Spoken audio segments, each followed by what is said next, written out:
Better. Check, check, check. Hey, I had a really good spiel there that you all missed. Welcome to the Normal America Show. Host Rob Noerr. Got a good one for you today. Thank you, Dex. I don't know why I was muted. Strange. Let me know if this sounds okay now. Hopefully it's fine. We got a debate coming up at 7 p.m. It's going to be moderated by friend of the channel, Whick, a dirty, dirty lefty, but he's a good guy. And it'll be against, depending on what name he wants to go by, No Opinion, which I believe is a pun, or Noah Smith. I think he's an economist.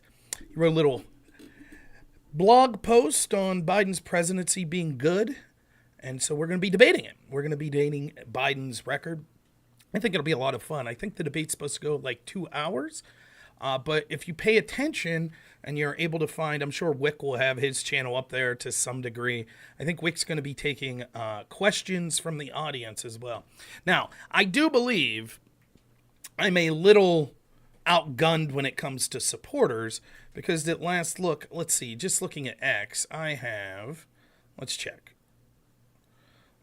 3,847 followers. Not too shabby. Gotta say, I'm pleased with that. Noah has 322,000 and change. So my guess is the majority of the audience will be geared towards not particularly finding my arguments favorable. But that's okay. It doesn't matter to me. I am thoroughly looking forward to this debate because I know we'll be talking about economics in it. And one of the things I love to do is to debate people in their area of expertise. I like that.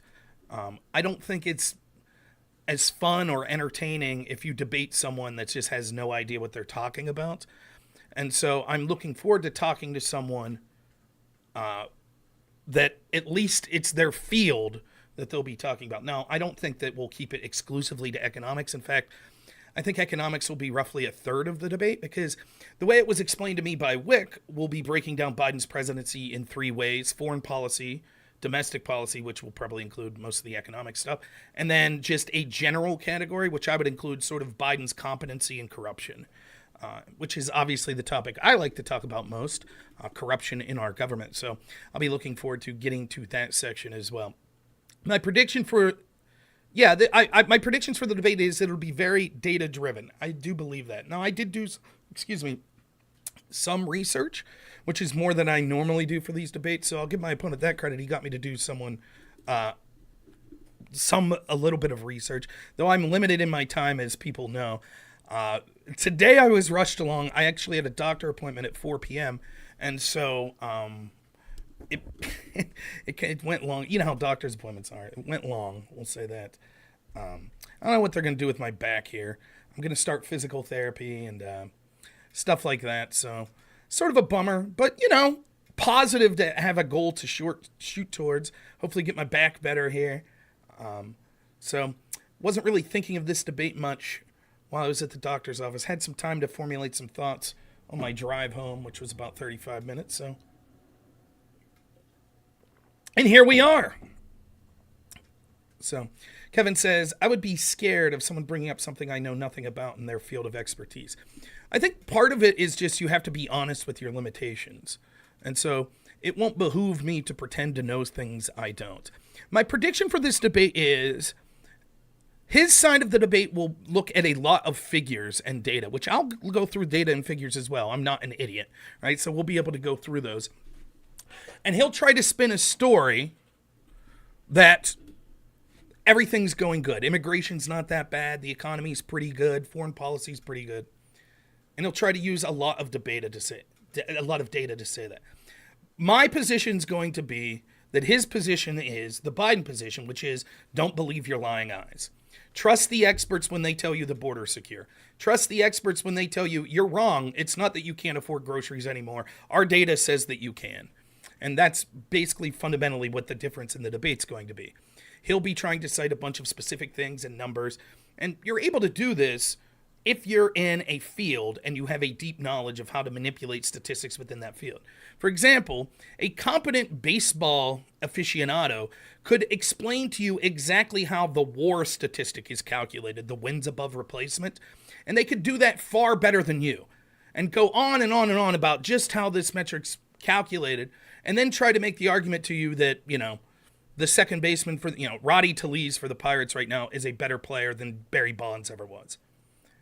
And they got all that, but I have a masterful knowledge of the statistics, but we all know that's not true. So I think it'll be interesting. Patriot Pete says, looking forward to discussing Biden's revival of American manufacturing and industrial policy. We'll get into it. I'm sure that's one of the arguments that he'll be trying to make. So we'll talk about that. I know he's a big fan of the CHIPS Act. So I'm looking forward to it. I don't know anything about Noah. I hope that it's a fun debate. I think I'm going to crush it, like always. I can't wait. I think I'm going to crush it because I'm a hell of a debater, and also because the facts are on my side. Biden's presidency has objectively sucked in basically just about every metric. So I think it'll be fun. But the reason I do this is for my entertainment. That's why I have a channel. I hope that I move the needle politically and culturally. I really do. But I do this primarily for my entertainment, and this is what I like doing best. So I've very much been looking forward to tonight. I think it's going to be an entertaining show for everyone, and hopefully Noah has fun with it too. I plan to reciprocate energy, so I have no reason to believe that it's going to be a petty, name calling and stuff. I don't mind a little name calling anyways. That's fine anyways. But I don't think it'll be something like that. I think it'll be a good back and forth. And hopefully there's not a lot of need for Whick to jump in as a moderator. So that's my hope for the debate, though. Should be bad for his brand. His name's No Opinion. That's why I was calling him Noah Smith. I know it's a clever pun, but I call myself Normal America. So, what can you do? Anyway, I'm supposed to jump in 7 minutes here. So until then, what's going on with everyone for today?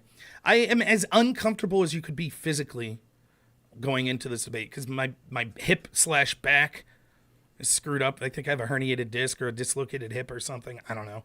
I got to start physical therapy with that. And then, in addition, it's sweltering up in my office here. So temperature-wise, uncomfortable. But that's the way to do it, right? Who wants to be comfortable while you're arguing with some crazy Democrat? Should be interesting. Fans on, man. I got a ceiling fan. That's it. That's all I got up here, though. What's up, Sparky? What's up, Joseph? So now I'm looking forward to it. I can't wait. Tomorrow evening, hopefully I'm able to do a stream. Can't wait to talk about more revelations from these IRS whistleblowers. Now it turns out Kevin Morris, who was the sort of wealthy lawyer that was bankrolling Hunter Biden, was giving him millions upon millions of dollars. Turns out that the IRS whistleblowers were trying to look into Kevin Morris when they were investigating Hunter Biden's sort of where was he getting all this money from, what was he doing with it, was he paying proper taxes? And they were told specifically by the CIA that they could not talk to Kevin Morris, which would imply that the person that's financially bailing out Hunter Biden is an asset of the CIA, which further entrenches the cover-up that we see going on. Not to mention there was the House released information that Hunter Biden perjured himself. So I look forward to him being held in contempt of court. Of course, we all know Republicans will never go through with things in the manner Democrats do. But what can you do? All right. Let's see if Whick's ready for me. I'll hop backstage. Check my settings here.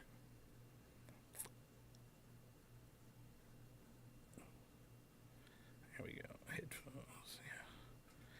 I wonder if my headphones came unhooked for a minute there. Oh well.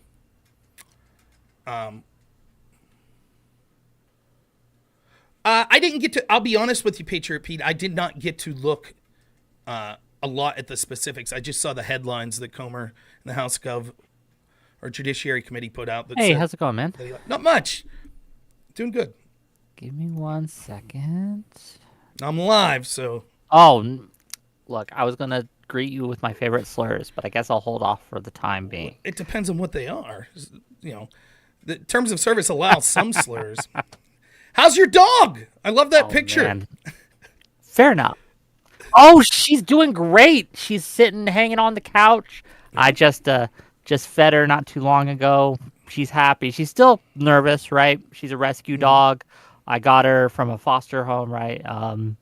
She'd been what's a puppy milled, right? Where they as a breeding bitch, and so she's very, very nervous. but we're working on it. well, that's good. She'll get used to it. Yeah. Hey, just to let you know, maybe it's on my end, but you look like your audio and video are lagging a little. It looks like your video is slightly behind your audio on my end. Is that still? Hold on, let me. It looks better now. It might have just been an initial. Yeah, sometimes Discord glitches a little bit, but it is what it is. Hey, Noah will be here when he just gets to give you a forewarning. We've had some thunderstorms here, so if my power blinks real quick, I'll be back on. Even if I have to get on my phone to finish the debate, that's fine. Like, it won't be as good quality on my phone, but I'll definitely be able to call in through 5G on it if the power goes out. No worries. I'll just present it as, oh, there he goes, running again, right? Like it will. Yeah, you can just fill in for me. I trust. I will steelman the best of my ability, but I'm, I don't know if you realize this, but I am a Democrat. I do support Biden, so See.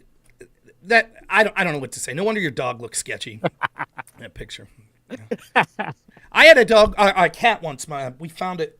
Wasn't mine. It was a good friend of mine's who's I basically lived at his place, and we found it in the side of the road. So he took it in. Friendliest cat you'd ever see.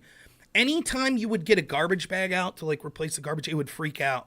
And we took it to the vet, and the vet said probably what happened was when it was a kitten, someone probably put it in a garbage bag and threw it out the car. And so for that cat, that cat lived to be 14. And to the day, well, I wasn't there at the end, but it was still freaked out years and years later when you would pull up. Yeah. But other than that, it became totally acclimated to the house. It was just. Oh yeah, my last dog was a rescue too, and it took Tinkerbell. It took her a while to kind of get used to me, right? Because she'd been abused, right? She had some of her teeth missing and stuff, right? But after about, I'd say, a few months, she warmed up to me. It was a process. And by the end, she just loved me to death, right? So I'm hoping this one will be the same. Like, she's much less scared than Tinkerbell was. Her big thing right now is she doesn't know what to do. So I tried to take her on a walk earlier, right? And I had to kind of pick her up most of the way because she would just stop and she would like shake because she didn't know if she was in a place she shouldn't be, right? So it'll take time, but we'll did your old dog pass? Is that what you got? Yeah. Unfortunately, she died back, I believe, at the end of March, beginning of April, right?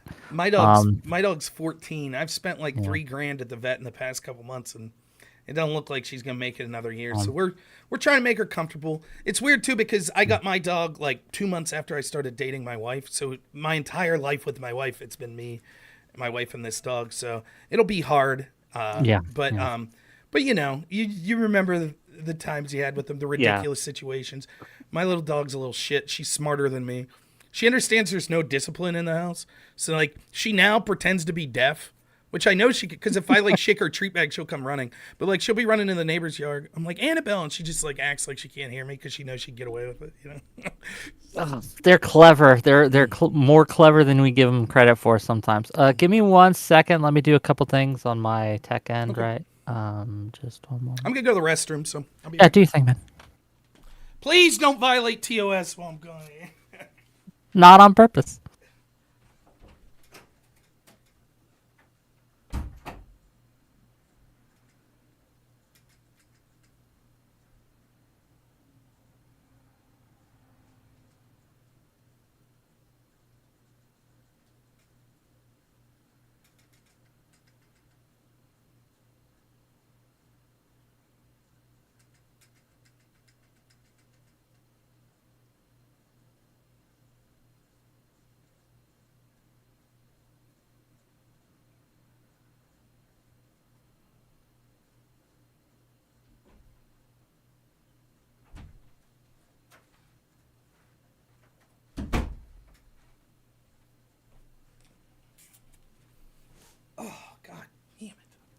Welcome back.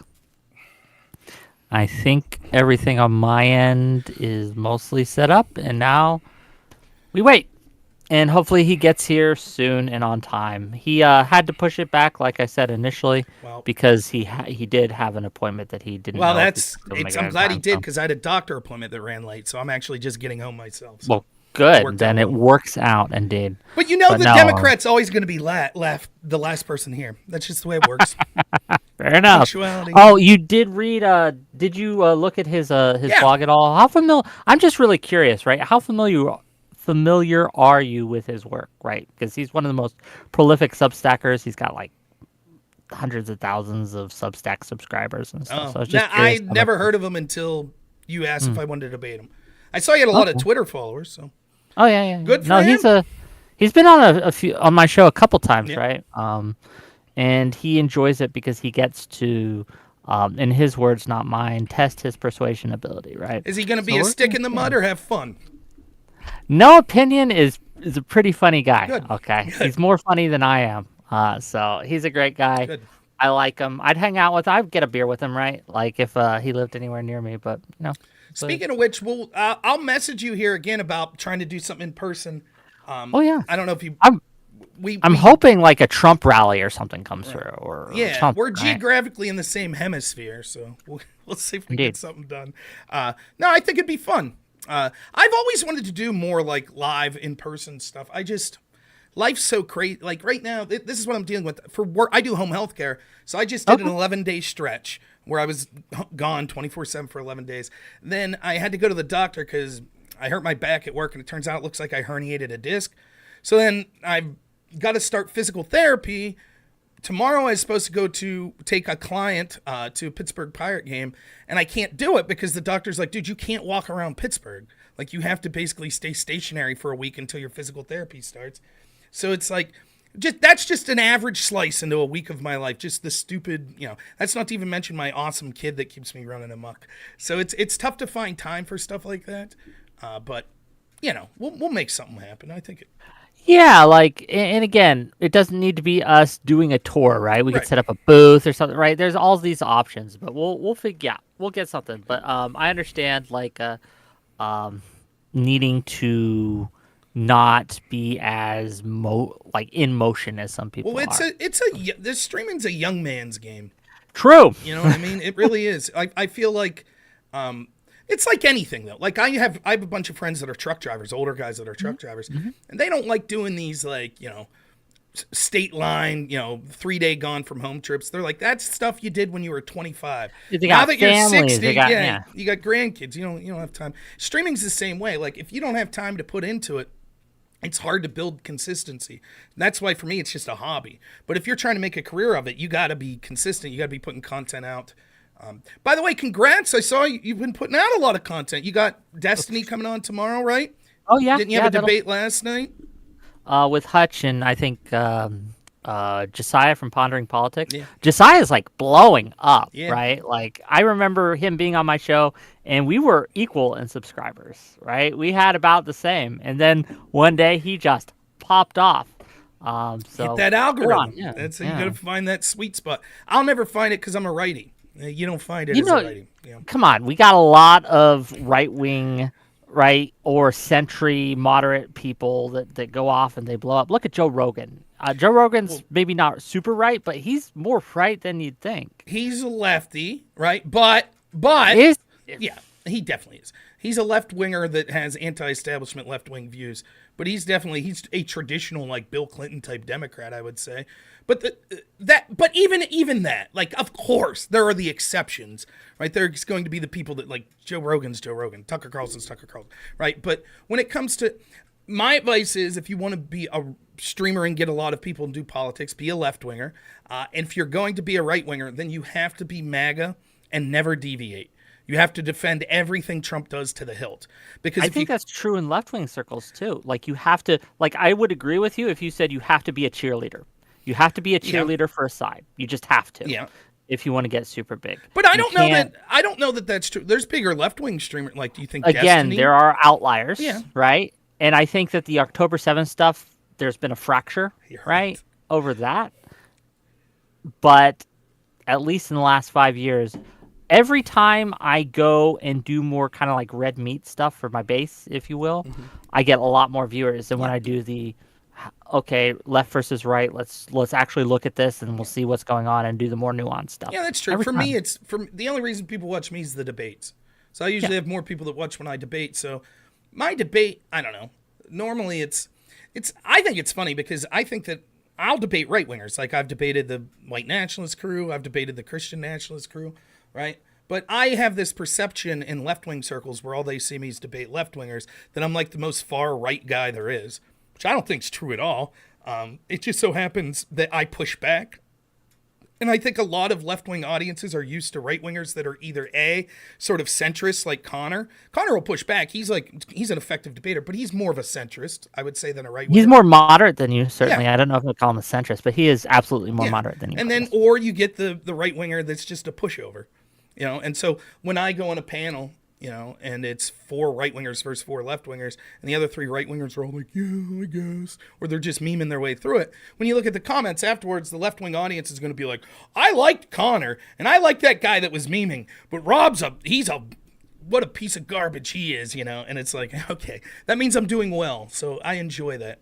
I know. I mean, look, I like you as a person, Rob. Like, I don't like your arguments, right? But hold on, good. He's DMing me. Let it be known he's late. Let me give him the link. I gave him the link on Twitter, but apparently he needs it on Discord too. Give me a second. Some too. I should probably go live on my end too, right? This guy, he's a legit economist, right? Yep. You think he would be timely? He used to write for Bloomberg, I believe. Oh yeah. You think he'd be timely?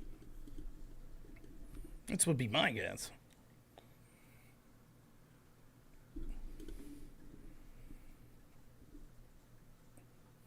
My audience is noted. Late. Noted. We've made a note.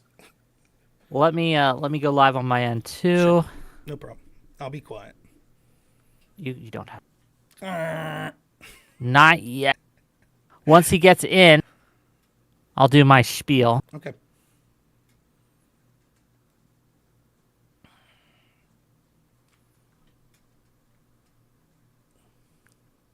Yeah, he's here, right? He's DMing me. I just don't know why. Look, okay, we had this problem yesterday. So yesterday, Sitch tried to jump on my show, and the struggle was real. Do people just not know how to use Discord? Is that it? Is that a thing? I mean, I'll be honest. I'm not going to make fun of anyone for tech issues because I'm the worst. I couldn't figure out. I did an interview with someone yesterday that was on Zoom, and I could not figure out how to window capture through OBS a Zoom window. I could do it Discord. I could do it on Restream or any other platform. Yeah. So I'm not going to make fun of anyone. And I don't know. Discord, I don't know much about Noah, but if Noah's less of a debate bro person and more of like a, writing, doesn't do these debates. I don't know how intuitive Discord is to someone who's not using it frequently like us. I think we kind of take it for granted because we're always doing these panels and stuff. So I don't know. Yeah, no, that makes sense. Give me 1 second. He's having trouble. Look, to be fair, this might be on my end. My admins made some changes to Discord, not super recently. But let me make sure that he has the right settings and the right access, right? Give me 1 second. Worst case, we'll just jump out into a fucking chat Discord call. But I like to have this because it allows people to call in way easier, right? Yeah. So.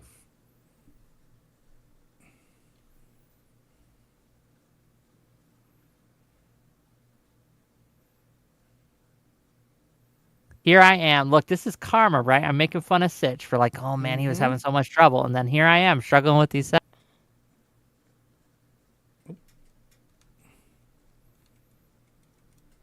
No, he's in there. He's got the role.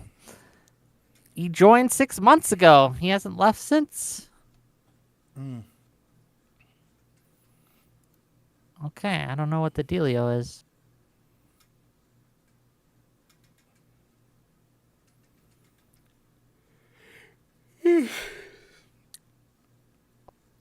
Is this part of the... You remember there was a famous chess match where Bobby Fischer was... Who was he facing? Karpov? And Fischer famously showed up late, and then when he showed up, he complained about the room. And Karpov was such a fastidious guy that it threw him off his game, and Fischer was... Is that what's going on here? You and Noah are setting this up to get me off my game? He joined the wrong voice chat. Anyway, no, he's here. Welcome. Welcome. Great. Hey, You got it working. Hey. Hello. Can you hear me? Yeah. Oh, I better get my podcasting hat. All right. Oh, Use and your already cameras. $10 from Pondering I Politics. don't know why, but Discord, the app, used to be on my computer, and now it's disappeared. I think it's probably the Russians. They're to blame for anything, as we'll see. Yes. Hey, do you mind me asking how old you are? Yeah, mind you asking. Never ask a lady her age. That's true, but I figure you'll tell me anyways because I'm very forceful. Maybe. I just wondered if I'll tell you as a reward for good behavior. we'll see then. I just wondered because we were talking about people having difficulty navigating Discord, and I feel like there's an age. I'm 39 and I had a lot of trouble with it, so I didn't know if that's part of it or. Well, You don't have to tell me. It's fine. I only have trouble navigating Discord because I never use it. Yeah. Yeah, it speaks and highly if of you- you, actually. Not using Discord is probably a mark in your favor, to be real. Well, because the thing is that Discord's so cool. You get to talk to all these people that if I use it, I just won't work or hang out with people in real life. And so, I recognize that it's the best, so I never use it. I just use Twitter because Twitter is a piece of shit and sucks. And there's a massive incentive to get offline and touch grass because it sucks so bad. And that's why I use it. But you're still there. How many hours do you know. think you put in a day? Twitter. A couple. That's fair. I don't know. Well, gang, How about you? gang, we got to get an hour. started. We're running a little late. All right. and You I want to wanna talk make about sure- substantive shit? We're going to. But first Do of it. all, before we begin, Pondering Politics has so graciously donated $10 to say this. Props to Rob for his take on the Trump FBI deadly force story. So thank you. I don't know what that's referring to, but fair enough. They didn't try to Okay. assassinate Trump. That's what I said. Oh, is that nonsense? Okay. Anyway, Close my window. yeah, close your window, and Once I'll he do my gets back, spiel. I have a few questions. Just Well, let me do my spiels for the VOD, okay? So let me actually start this show, and then you guys can kibitz a little bit, and then we'll get into it. Okay? Okay. Cool? Great.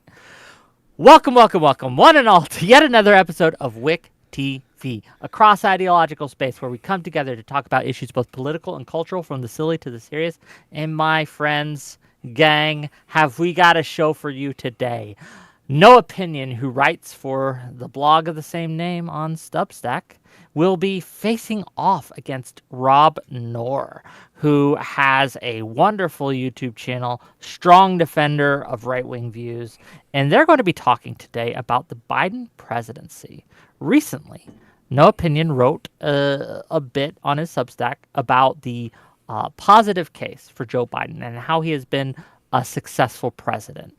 And robnoerr had some issues with this. So we're going to talk about it. We're going to get into it. We're going to talk about domestic policy. We're going to talk about foreign policy. We're going to talk about economic policy. And we're also going to do the whole Biden versus Trump thing. I promise you. And with that, let's get started. Okay. Hi. Welcome. How you guys doing? good. Real quick, how long do you plan on going? 2 hours?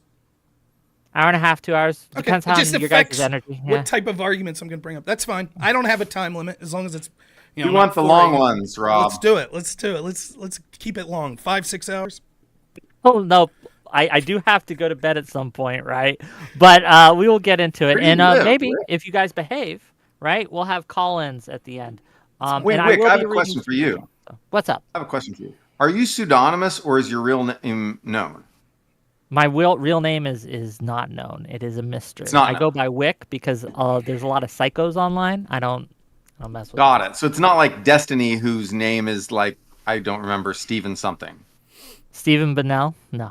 Yes, I'm Stephen not Bennell. Or Hassan, whose name is actually Hassan. Yeah, Hamas biker? No, not him. Hamas Spike. But anyway. Sounds racist. I go by Whick because it's I like the sound of it. You really pronounce it. You got to pronounce the H in it like Whick, like white. But is what it is. Okay, wait, Rob, where are you from and based right now? Clarion, Pennsylvania. Pennsylvania. All right. Yep. Rural center of Pennsylvania, Pennsyltucky, as it's been called. So. Got it. Now I have an important question for you before we get started, which is Pittsburgh part of the Midwest? I don't think so. I don't view it that way. I do consider myself a Yinzer, though. I didn't know it until I started debating in college. I'd go around, and within 3 minutes, people would be like, "You from Pittsburgh?" I was like, "How'd you get that?" So I guess I have an accent, but wearing my Steel City shirt tonight, too, representing. So Nice. Oh, I should have worn my Biden shirt. I think it's dirty. It's in the I'm it's sure in the it is. dirties. Yeah, because I just wear it so much. I just wear it all around. It's dark Brandon. He's got that red glowing eyes. cheerleading for him, yeah. Wow. shall Well, we? I'm glad we're bonding. We're But I ready. guess let's start off, and I We don't have want to. Brianna here. Otherwise, the accusations of anti-Semitism would already be flying. It would be amazing. We'd be knee deep in it. Did you know Okay, I was all involved right. in Gamergate? Oh wait, wrong debate. Sorry. Were you really? No, I'm making fun of Brianna. It's a Good. dig, if you will. That's Gamergate's the lamest shit I ever saw. All right, let's back to it. Okay. Well, let's start. I'm going to give you each introductions, right? Tell people who you are if they don't know already, right? And also make either the positive or the negative case for Joe Biden. And we're going to start with you, Noah. Why should we vote for Joe Biden? Go ahead. Well, besides the fact that I don't like Trump, which is, that's a whole nother thing, let's try to make a positive case for Joe Biden. All my life, I have been hearing people, presidents, legislators say they're going to revive American manufacturing. They're gonna jumpstart American manufacturing, bring it back, reshore, and Trump included. None of them ever did a damn thing, including Trump. Trump did some little tariffs. They did nothing. Not entirely nothing, but nothing to reshore American manufacturing. He yelled at a couple companies to bring manufacturing back, whatever. He talked a big game, and that was important. It was important to talk a big game to sort of kick people out of the whole free trade orthodoxy that had been, strangling our minds like an octopus for decades. But he didn't. He bashed the old orthodoxy into the ground, but he didn't really put anything in its place. And all these people have been saying it. Obama said he was going to do this. George W. Bush said he was going to do this. None of them ever did it. Biden did it. Unbelievable. If you look at factory construction spending, adjusted for cost, right? This is not like a dollars inflation bullshit, whatever, nominal. I'm talking about real construction spending, adjusted for the cost of actual factory construction. It's like a hockey stick. It's like this giant surge of factory construction. And we can actually, count the factories being constructed and, all the stuff. There's a lot. And it's in exactly the stuff that Biden, and Congress, right, wanted factories to be constructed, chips and cars and batteries and things like this. Amazing. He did something. Someone did something. Oh my God. Can I curse on the stream? Is it? You fucking Oh my can't curse. fucking God. He did it. He actually did it. And to me, that, I have other reasons to vote for Biden, but that is the reason to vote for Biden above all other things, is that everyone else talked about reviving American manufacturing, and Biden did something. Now, will this lead to a durable renaissance of manufacturing industry in America? It's too early to tell. There's nothing that would tell us that within 3 years, 2 years, right? There's nothing on earth that could tell us that, but it's going really great so far. And even some of the cases at first TSMC had problems with unions, but now those got solved. And that first TMC is oh, actually, we're going to delay it. And then suddenly they're back on schedule. So things are going all right. In terms of this manufacturing revival, we're seeing throughout the Rust Belt and parts of the South, we're seeing battery factories sort of mushroom up. My home state of Texas is host to a lot of factories, and Texas makes it really easy to build stuff. California, no factories, right? They don't make it easy to build stuff. Texas, they absolutely do.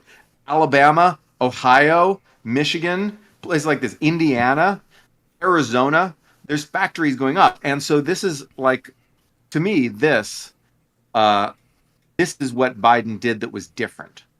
He did something different, right? And we haven't seen something different. Hello? Froze up on me. Is that me? Huh? Oh, you froze up for a minute. Oh, yeah, sorry. Yeah. You Biden said did something different. We haven't and seen then something cut out. different for, and that's where you froze. Since Reagan. We haven't seen something different since Reagan, since I was a baby. And I said that tells you how old I was. And so that's incredible. And so Biden deserves credit for that. Massive credit. And I think it's helping the economy. The factory spending's helping the economy. People have jobs, wages going up. That's good. But I think that the true benefits have yet to be seen. The true benefits in a revitalization of American manufacturing, which, by the way, we need American manufacturing, not just to give people jobs. I love giving people jobs. That's great, right? Awesome. However, we are in real danger of losing the Cold War to China, of basically getting beat by China, because they have immense manufacturing capacity. And we've got to do something about that. And Biden is doing something about that. I don't know if it'll be enough. It'll have to be a lot to match what China's doing. I don't know if it'll be enough, but we couldn't just keep going the way we were and not doing anything. We couldn't, keep going the way we were and have any chance of standing up to China in a war. Now, maybe if we can sustain momentum for these Biden policies, we can have a fighting chance against China in that potential war, which would be a big, big war. But which I'm kind of worried about. And I'm worried about war, but most of all, I'm worried about losing the war. And so I'm a fan for that reason. I think there's other good things about Biden. We could talk about other things, but if that's enough, if just stating that one basic central case about manufacturing is enough, then we can go on. I don't want to monopolize the stream. Oh, it's a good start, and we'll get into it. Like I said, we'll get into the foreign policy. We'll get into all that. We'll talk about all that stuff in a bit. Good start. Well, and also before I forget, because I almost did, just to let everyone know, so it's totally clear, I do get a cut a check from Progressive Victory. So just so everyone knows, full disclosure, right? They're not paying me for any of this content, right? Or anyone being here. No one's getting paid. But just so people are aware. Rob, hey, Whick, I thought you were a conservative. Why did you think I was a conservative?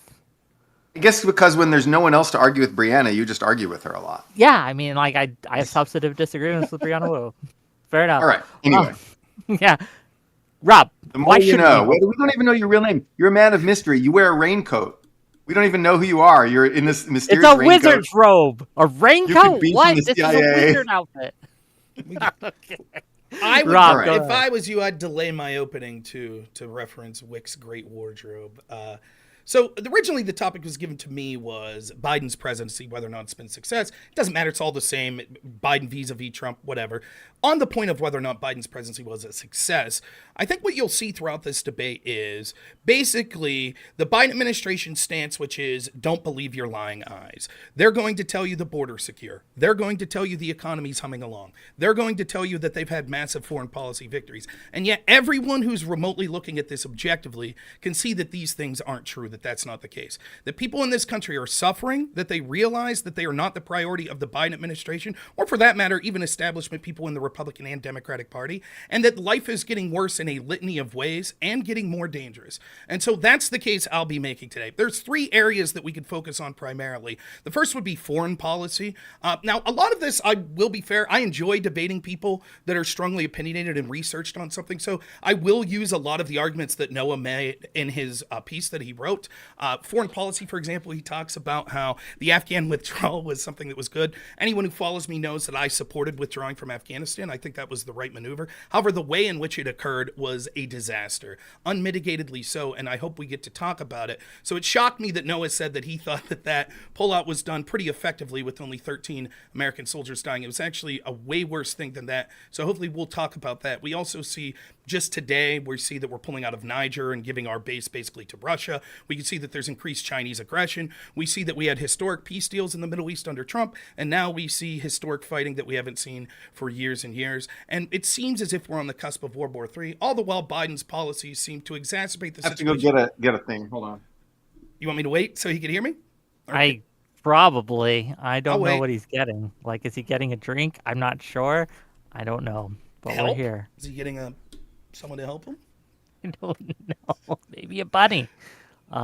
He has a bunny. It's a cute bunny. Has on a flow there too. Yeah, you were doing great. Shows up late, interrupts my flow. I don't look. I'm just putting you in the room, okay? I disavow. I'm just sorry. Someone was banging on my door and shouting at me through the door. Biden's team. We're paying you to win this debate. Come on. Do you have information about Boeing's inspection team? Right? Bring it up. Okay, fine. It's like Voldemort. You can't name it. Yeah. So Boeing is great. Greatest company in the world. Their airplanes all work very well. No defects. Definitely no problems at Boeing. I second that. All right. Finishing real quick on foreign policy and then Ukraine. It's been a disastrous situation. We'll be told that the buck stops with everyone but Joe. He's just a hapless victim that's done his best in all this, and he's not responsible for any of this. But anyone could see that the situation, foreign policy-wise, was much better prior to Joe Biden than it is now. Then we get to domestic policy. I'll isolate three things. The economy. We will talk about the CHIPS Act and manufacturing. I think it's actually one of Noah's strongest points. And I'm going to tell you right now, I'll straight up tell you, I'm not an economist. I don't have a PhD. I am a redneck who works home health care in rural America. However, I understand somewhat of the economy and can see what's going on around me. And I understand that people are able to manipulate statistics to make things seem as if they're not. And so just like with the border crisis, and we were told over and over that it wasn't a crisis, it wasn't a problem, anyone who could just look at the border could see that that wasn't true. The same is true of the economy. Anyone who buys groceries, that pays rent, that has tried to purchase a house recently knows the sad shape of the economy. And so we'll get into those numbers and to why the economy is a very bad point for what Joe Biden's done. Immigration, as I've already mentioned. And then I would be remiss if I didn't mention crime, because it's something that Noah brought up in his piece. So I hope to make the case that crime is actually worse under Biden, at least in ways that affect people in their everyday life, and that is worrying people that traditionally didn't have to worry about these types of crimes. The last thing is sort of general, and I will put in this general category because Whick did mention it, and that was the third category. So I'll put in it, one, the competency of Joe Biden. Joe Biden has dementia.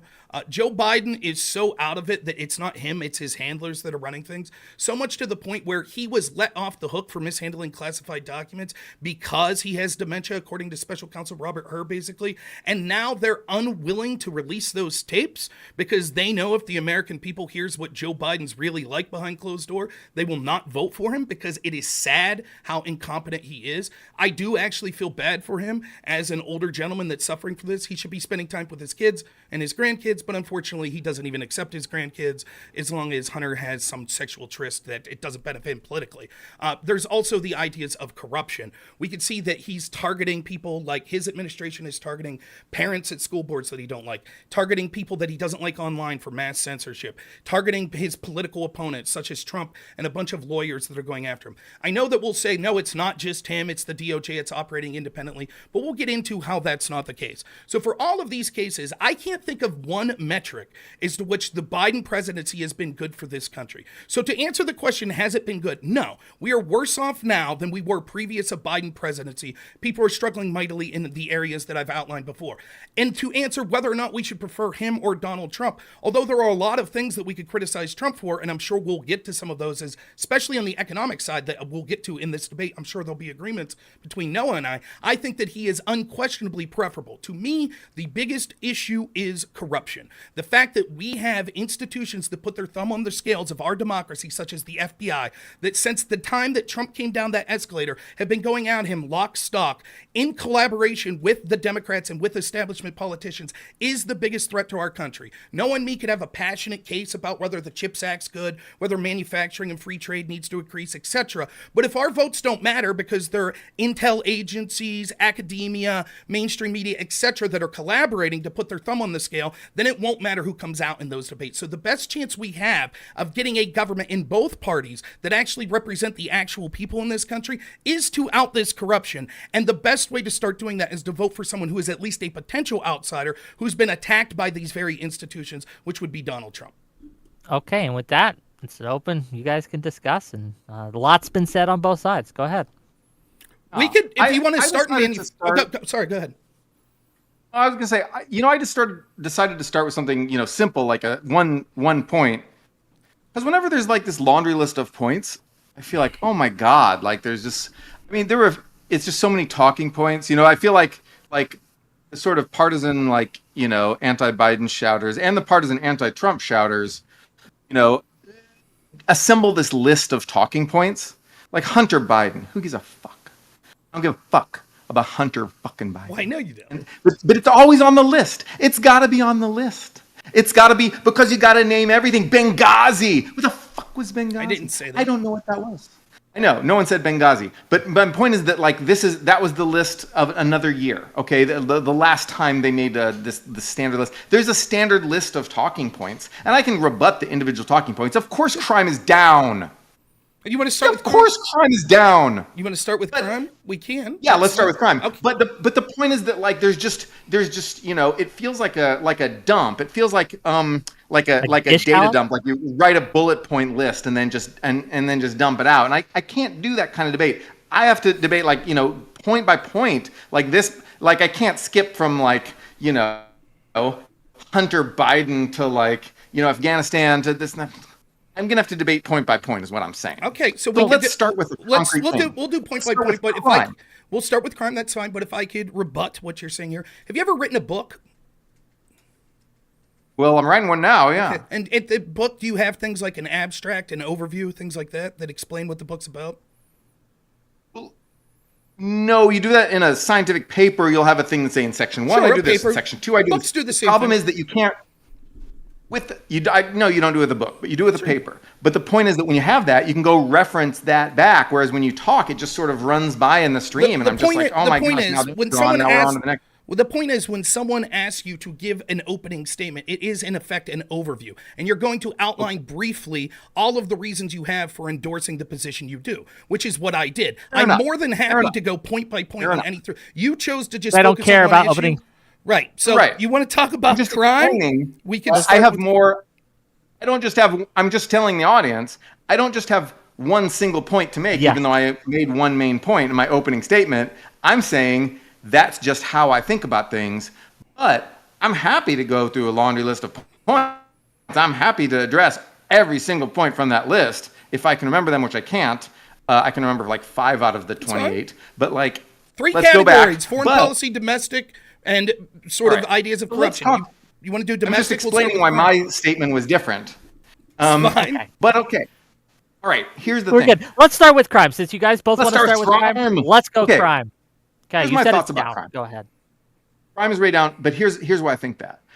I've looked at crime statistics, and I know that crime reporting it can change a lot. How many crimes people report to the cops changes dramatically from time to time. And sometimes when crime goes up, it can induce people to report less because they're just like, there's so much crime, it's not even worth calling the police for this particular crime. So sometimes when crime actually goes up, it can look like it went down in the data. And I understand that. And vice versa, right? So that you can go that reported crime. So when people say total violent crimes, I look at those and I see most of that's assault. And I say, okay, well, someone punched someone in a bar. Who the fuck cares? Like in a low crime area in Japan, someone gets punched in a bar, you call the cops. In, Austin, Texas, maybe you wouldn't because that's just Texas.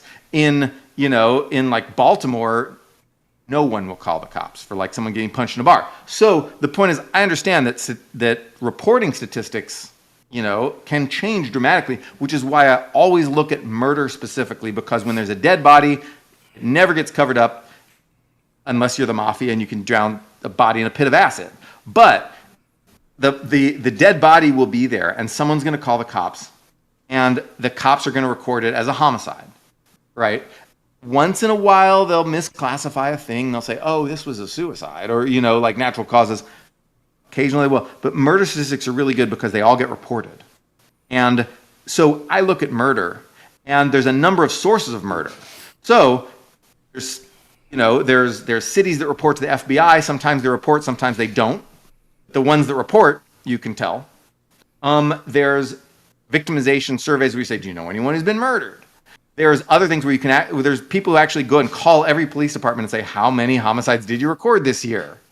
Right? And they get very good coverage. They get pretty much any police department in the entire nation will tell you their number of homicides for the year. And the people who do this, and there's several people who do this, several agencies, like the Wall Street Journal does this, a bunch of people do it. Most of these are fairly conservative outfits too who do this. They get good numbers. They get pretty much every city in America to report, murders. And that doesn't always give you any total number of murders in the United States, because there's murders in rural areas that don't get counted. But it'll give you murders in like every city larger than 50,000 people or something like that. And that's good enough. That's good. That's good data. And so when I look at that, I saw that murder went up hugely in 2020. Huge spike. And then in 2021, the first year of Biden, it went up a little bit more on top of 2020. So it was getting worse. And in 2020, I was like, oh my God, crime is still getting worse because of that. And you can look, and I wrote that. But starting in 2022, continuing in 2023, and now apparently, although it's preliminary, continuing again in 2024, murder rates have fallen off a cliff and are basically back down to where they were before COVID, before the big spike that happened in 2020 under Trump. And so, did Biden do this? I don't know. I have theories. I know Biden supported a lot more cops. Biden was never a defund the police guy. He had the Safer America plan, which advocated putting 100,000 more cops on the streets throughout America. We know that cops in general reduce crime. And so how much did Biden really have to do with that? I don't know. But it happened. And it blows my mind that when people say like, oh, it didn't really happen, because like you don't get better crime statistics than these murder numbers. All right. So if I could jump in here. So there's a couple things to say. First off, I think that it's erroneous to just look at homicide numbers when you're talking about people that are speaking about being concerned about crime. And I assume that's why you wrote this bit in the piece. The problem is there are people that are worried about crimes that traditionally didn't have to worry about these types of crimes. Now, it might be a problem with sort of demographically in our country that needs a bigger, broader discussion, but there are communities that traditionally haven't suffered the sort of things like break-ins, carjackings, home burglaries, etc., that now seem to be experiencing those regularly. There's also sort of more...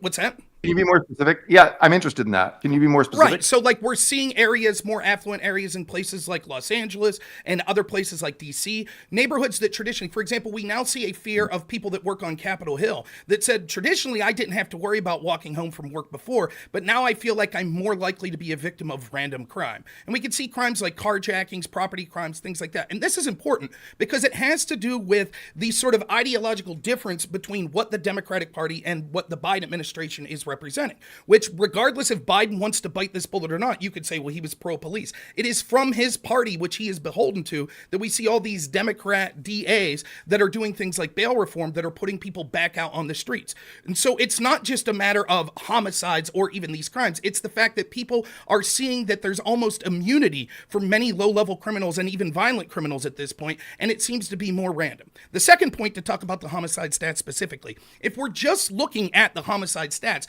there is no question that unless there's an incredible dip-off in this year, that the totality of homicides under Joe Biden will quite easily surpass the totality of homicides under Donald Trump. It is true that they have trajected downward slightly, but they are still not at the levels they were at 2019.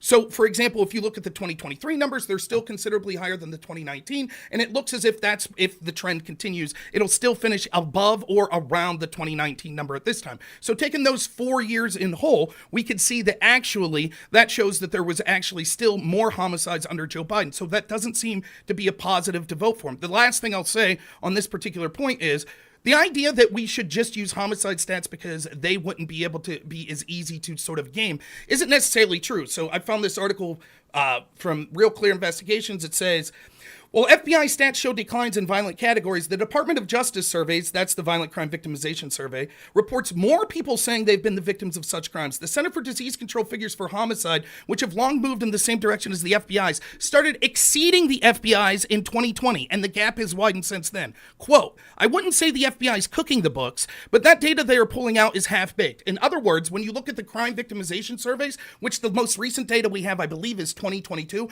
you can see that actually it's starting to bifurcate, and there's far more people reporting they were known victims of homicides than the actual homicides that are being reported. And Rob, I already talked about exactly this. Didn't you hear me give this little speech?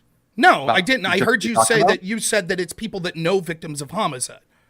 No, I talked about the different data sources that we have. Right, but the point... I talked about the FBI underreporting thing that you came prepared to talk about. What I'm saying is you didn't address this specific point, and the specific point is this. You made it seem like... I already addressed it. I did. You did not. You could insist you did. I'll finish my point. I absolutely did. I'll finish my point. I addressed it. I did. I already did. Okay. I'll tell you exactly. Clever debate tactic, but... Hold on. And I'll tell you again. I can repeat it again because I know that it can... Both of you, please, for a moment, just so we get a little order in this court. We are going to let Rob finish, but then I want you to address it again, right? And just to I'll address it give again. You all the space without interruption to do it again.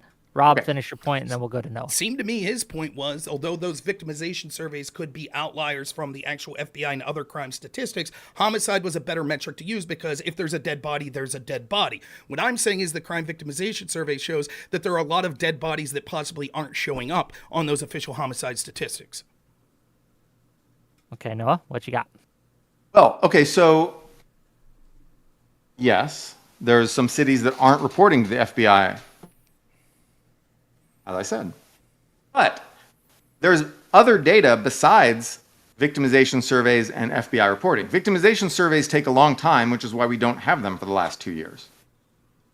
However, what we do have are a bunch of people who will call up individual police departments, including those who don't report to the FBI, and say, how many homicides do you have last year? And the police departments tell them. And so, for example, the Wall Street Journal recently did this. You know, the Wall Street Journal had this story about crime. Let's see if I can find it. Homicides are plummeting in American cities. And the data here, right, is collected by a crime data analyst, Jeff Asher, who's he's a pro-police guy. You know, he's not like a MAGA guy necessarily, but he's a conservative guy who wants more cops. And so his research organization, they just call all the police departments up and they say, hey, how many homicides do you have? Now, police departments could lie, right? Police departments could lie. Maybe. But they can check the ones who do report against the FBI numbers. They can make sure, you know, we'll never know. Maybe there's a big police conspiracy across America to hide a bunch of bodies, but it's the best data we have. And when you call up all those police departments, you don't have the problem of cities that don't report to the FBI. Because if they don't report to the FBI, you still call them up and say, hi, I'm on the phone. And they get great coverage. So if you look at a list of cities, you can see the whole list of cities. You can check they're all there. And Jeff Asher isn't the only one who does this either. There's a couple other groups who do this too, and they find this. They all get the same numbers. They all get the same thing. So that's the data that I'm going on because it doesn't take, you know, it's not 2 years stale, at least 2.5 years stale, like the victimization survey, which I do look at, which is important. And also, it is, you know, it doesn't depend on which cities choose to report to the FBI. So that's the data I was talking about. Okay, anyway. just so to respond to this, I still think the victimization survey is going to be preferable because there's all sorts of things that could be lost in the actual record keeping when it comes to law enforcement and the various mechanisms that they would report through. So we could see that there's already, all I'm saying is to take the numbers as gospel that, oh, homicides are on the way down, which doesn't address the fact that in totality, homicides are up overall under Joe Biden than they were under Trump. And it doesn't affect the fact of all the other crimes that I was talking about. But just talking about just focusing on those numbers, I talked about the discrepancy that you could see from the victimization. I don't see a reason to not prefer the victimization other than your very real argument that the victimization survey is always a few years behind. But that's because they're taking their time with it and it takes time for these people to come in. But you're right, if we're trying to look for data for 2024, the victimization survey is not going to help. So we'll have to see in a couple years what those numbers show. However, the idea that there's people checking in on sort of, you know, calling and checking in. Again, this same article, let's go with a couple things it says. In Baltimore, the police department and various news reports put the total of homicides of 2022 between 332 and 336, but the FBI data set puts the number at 272. Baltimore police officials did not reply to our inquiries about the widespread reported numbers, and if anyone in the city's department had brought it to the FBI. Similarly, police departments in Milwaukee and Nashville did not respond to questions about divergencies between their stats on robberies. Milwaukee police reported a 7% increase in robberies, but the FBI reported a 13% decline. Now, if it's true that there are diligent people that are calling and making sure these numbers are on the up and up, then it would seem that these discrepancies would be rare. But it seems that they occur quite frequently. Let's take the higher numbers then. Why? Because that's more favorable to your argument. So if even the higher numbers are way, way, way down, then that means I'm right. But that's not, but how would we know that? These are higher numbers that are talking about a discrepancy from the data set that we have that's complete in 2022. And so even if you could say, well, if we just take the higher numbers in these instances, the point that I'm showing to make by those discrepancies is that these aren't complete numbers. And so just because we caught it twice, do you believe these are the only two police departments that occurred in? No, I think what you're talking about occurs everywhere for non-homicide crimes. Well, specifically, it that mentioned many homicide crimes, in Baltimore. if you use Hold on. victimization numbers, then you're going to get people who didn't call the cops and the cops never heard about it. And that happens. That's incredibly well known. It was the first thing I talked about, and it's why I use homicide to begin with. For victimization surveys for homicide, you can't call up a dead guy and say, "Did you get Oh, you're killed?" cutting out. Is this me? You can't do that. So homicide victimization, I don't know. I think it's me. It's probably me. I don't know why I'm getting this booping noise. Stop. You're good now. Sorry, it's Okay. just yeah. Sorry. I apologize for the booping. That's not your fault. Clearly, that's all right. All right. So, no, it is my fault for not knowing how to use Discord. But anyway, because I'm old, but I'm still wearing a hat with a rabbit dumpling thing drinking boba, even though I'm old. All right. So, I guess my point is victimization surveys for homicide are really easy because you got to get the name of the victim. Right? Because if you call up 10 people who all knew the same guy who died, you're not going to count 10 homicides. So you got to make sure they're not overlapped. So you can't double count. So if you have victimization surveys for murder, it's really hard because you have to check the names of the people. That's really hard. Victimization surveys for assault, you can say, were you assaulted? A lot easier. We know there's a discrepancy. There's always a discrepancy because a lot of crimes don't get the cops called, but homicides do. Homicides, cops always get called because no one can hide a stinky, decaying, horrible dead body. And so the cops always get called for a dead body. That's not entirely true, but again, just to wrap up this point, because I think we will have a lot to get to. I'm sure someone throws a body in the river, but almost nobody. Look, I did social science, right? I worked with data, and you'll never get a perfect data source in the world. You'll never know exactly the right number of anything in the world. But calling up police departments and saying, hey, police, how many homicides did you have this year? And calling up every single police department, and then we have multiple different sets of people doing this. That's as good data as we can get. I'm not going to disbelieve the best data we can get just because it doesn't agree with the story I want to tell about the Biden administration. Yeah, just a question for each of you, if I may. And so I guess I'll start with Noah. So you mentioned that these things are trending downwards. But to Rob's point, are they going to be below the norm, I guess the normative point for Trump's presidency, 2016 to 2020? Like, are they going to still remain higher? It's a good question. So, according to preliminary data that we have, like the Wall Street Journal article, for example, it looks like homicides are back down to the rates they were at in 2019, before the pandemic. That's not the lowest we've ever had. The lowest we ever had was 2014, right? That was the lowest. But it's about as low as, say, the 1950s. Okay, back when you had those nice paintings that everybody likes to look at from the 1950s. Our murder rate now is about the same as the 1950s. Now, it was a lot higher 3 years ago. The thing is, it's gone down a lot. Now, you can ask, okay, so the total number of murders is higher under Biden than Trump, because in Trump, the murder spike happened under Trump. Almost 100% of the murder spike happened under Trump in 2020, but it happened in the last year of his presidency. So while murders were slightly elevated in 2016, 2017, or 16 was Obama, but 17, 18, slightly elevated, but not really that high. And then they went super high in 2020. So you had less area under the curve, right? If you had the integral from calculus, you'd have less total murders because it spiked in the last year of Trump's presidency. The problem with this is that murder rates have momentum. So if you have high murder rates, you never see it drop back down in 1 year. We've never seen that in the history of history.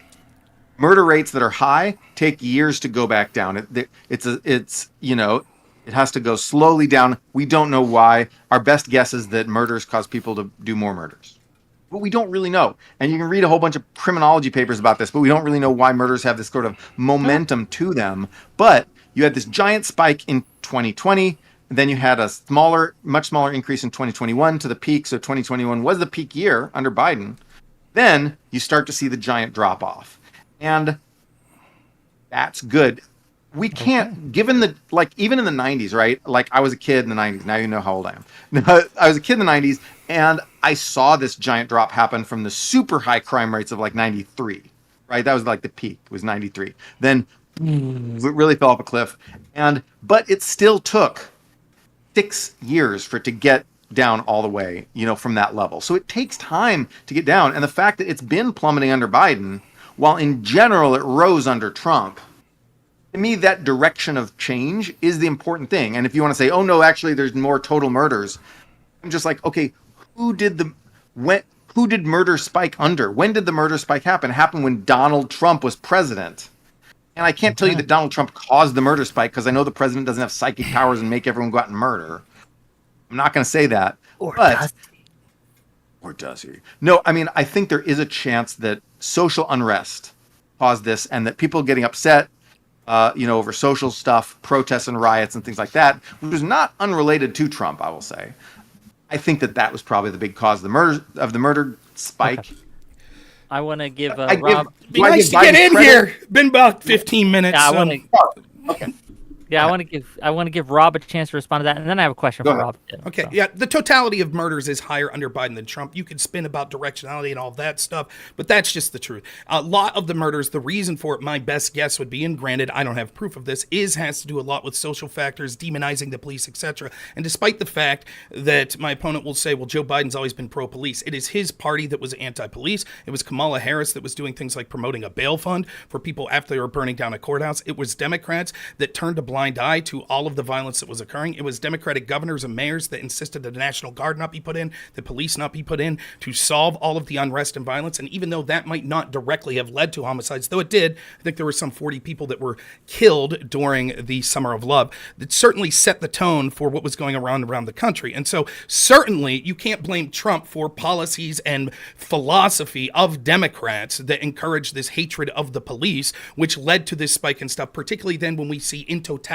there was more of these homicides that happened under Biden. And even though it's dropping now, don't be like, when you look, it actually dropped from Obama's first year to Trump's first year as well. So it was on the decline until this sort of stuff started to occur anyways, which Democrats were facilitating nefariously for political reasons. Also, I just want to be quick. This is the only argument he has on crime. I'm trying to make the point that the reason crime is a political issue doesn't really have to do with the homicide numbers per se. It has more to do with the facts I was saying, that people don't feel safe in neighborhoods that they traditionally do. We could see that arrest rates and closure rates of cases are remarkably down, almost 10% down in cities over 1 million people since when Trump was in office. And you can see that there's all these gaslighting that things are really good. Meanwhile, we see places like New York that are deploying the National Guard in subways because things are getting so bad there. Yet all the while we're told by the data analysts, no, trust us. Crime's going down. Don't believe your lying eyes. Okay. Do we want to stay on the crime point? Because I'd like to move on, but yeah, I'd like to get to. Let's move on. I want to talk about policy. We can talk about stats all day, right? But I want to talk about the policies that Trump has either embraced or discarded that might be leading to some things. So let's. You mean Biden? When we talk about policy, let's talk about the border. Okay. Let's do it. Recently, Biden has tried to pass an immigration bill that had funding for the border. It was rejected by Republicans. Trump killed the bill, if you will. A lot of Republicans said for good reason. It wasn't enough, right? So I would just want to talk about Biden's policies on the border. I'm going to give it to Rob first this time, right? How do you think Biden has been on the border? Where has he succeeded? Where has he failed? And what policies, and I want to stick on the policies, right, has he either ignored or pushed forward that has either exacerbated the problem or helped solve it? Go ahead, Rob. So we'll talk about policies, but more important than policies is the signaling that he sent that caused the problem in the first place. But let's talk about policies. When he comes in office, he rescinds, 90-something executive orders, including remain in Mexico. We could see that the numbers under Trump were remarkably lower than Biden. The numbers of people that are coming across the border under Biden, there is no way to spin them. They are historic highs. They continue to be high, even if you have slight gluts, and they didn't care about it. They gaslit the American people, including Biden himself and his secretary Mayorkas, that gaslit people that this wasn't a crisis. Meanwhile, we could see that it's a crisis not just for the people in the communities where these illegals end up, where you see now inner city communities that are saying we can't handle it anymore. We were told it was all fine when it was conservative border cities. It was fine to have all those people there. But send 40 people to Martha's Vineyard for 24 hours and Miyama, have your Fruit Loops and see you later. We can't handle it anymore. You see this occurring in all sorts of city council meetings in traditionally black neighborhoods now, where they feel that they've been suffering from poverty for years and and years, Democrats have done nothing to help them, but all of a sudden they're sending fat checks out to illegal immigrants. Biden's administration did nothing and allowed this wave to occur. They thought that it helped them politically. They were happy with the import of cheap labor and the import of people that would ideologically more likely agree with them. So they did nothing about this crisis. And now during an election year, they try to come out and say, oh, actually, it was a problem all along. Wasn't a problem in 2021, wasn't a problem in 2022, wasn't a problem in 2023. But now in 2024, it's a problem, and it's Trump's fault. That's whose fault it is. The bill they put forth is garbage. What it would have done would give all sorts of loopholes. The House bill that was put forth would have done far better, even though it didn't go far enough either. And Biden would be able to issue executive orders or reinstitute those that Trump had that would be able to keep those numbers at Trump's level. But the last and most important thing to remember is this. When the Democratic Party, including Joe Biden, were asked on the debate stage whether or not it should be a criminal offense for people to come illegally, illegal migrants, none raised their hand. When they were asked if they should get benefits, all raised their hand. When they interview people that are crossing the border, why are you here? They say because they think Biden will let them in. They thought Trump would keep them away, and they think Biden will let them in. And that's exactly what's happening. And because of that, there's not just an... What's that? Who's they? Who's they? You're talking about the people the who raised their Democratic hand? Party? Yeah. Oh, I'm sorry, the illegal immigrants is who I'm talking about. Was this a focus group? No, it wasn't a focus group. Let me finish my point, and then you could ask me a question if you want. So, real quick to finish the point. So we can see that it's a humanitarian crisis with people that are being smuggled by coyotes, that are being sexually trafficked. And we now also see that are in this place where World War III or a significant conflict with Iran, China, that which Noah's talked about, fearful of a war with China. We see all sorts of people from those nationalities that are now coming across the border unvetted. It is a disaster that's already occurred, and it's waiting to explode even further. And it's happened solely because of the policies and the position that Joe Biden has set forth. Okay. What do you think, Noah? Go ahead. Biden's policies on the border. Go ahead. Right. First, I just want to say, I think people don't understand where this border crisis is coming from, why it's happening. And this is something I found only after reading a hell of a lot about immigration. I was going to write a book about immigration, actually, and I read about 35 books about it. But I didn't find what was causing this border crisis until I just really researched the law. The problem is asylum. So according to this 1967 treaty that we signed, the UN Convention on the Status of Refugees, you can't discriminate against someone on an asylum request if they enter the country illegally. We signed and ratified that. And that was dumb because nobody at the time anticipated this kind of crisis, even though they should have, because they were just dumb. And I don't know, because I wasn't there in 1967. Not that old. So, but the problem is now, at some point starting in the 2010s, but then really continuing recently, more and more, everybody in the world, including, originally Central America, but then the whole world realized that if you can just get across the border and turn yourself into the Border Patrol, you can request asylum, and they have to give you a hearing because we signed that treaty. That's the law. And we passed a law about asylum that says you have to do that. And so that's stupid. And so what we need to do is just reform that law and change that law so that if you cross the border illegally, you're not allowed to apply for asylum. Say, sorry, 1967 UN Convention on the Status of Human Refugees. That was a mistake. We're not going to abide by that. And then, sue us, okay? But, all right, so that's what we need to do. We need to change that law. So far, I have seen only one human being ever mention that law needs to be changed. That happened to be Joe Biden. But not to give Biden too much credit here, he didn't harp on it lot. He just said, until we change that law, things will never change. He's right. Rob is right that there are a lot of people in the Democratic Party who don't want to do anything about this, who do not see this as a problem at all. And it was deeply ironic when red state governors decided, okay, let's bus some of these people to New York. Let's bus some of these people to Martha's Vineyard. And then there was like, oh my God, we actually have to pay for these people's services. Holy shit. We thought someone else was going to pay, and then they had to pay. And then they were like, okay, this is a crisis. And that's when sentiment really got mad in America about the border crisis. So you're right. You're absolutely right. And many Democrats just thought, oh, we don't need to do anything about this. It's fine. It is not fine. it's a problem. It's and no one recognizes this more than the people on the border. If you go to Texas, where I'm from, and you go down to the border where everybody on the border speaks Spanish, they are the biggest enthusiasts of border security. They want to stop these people from coming over harder than just about anybody.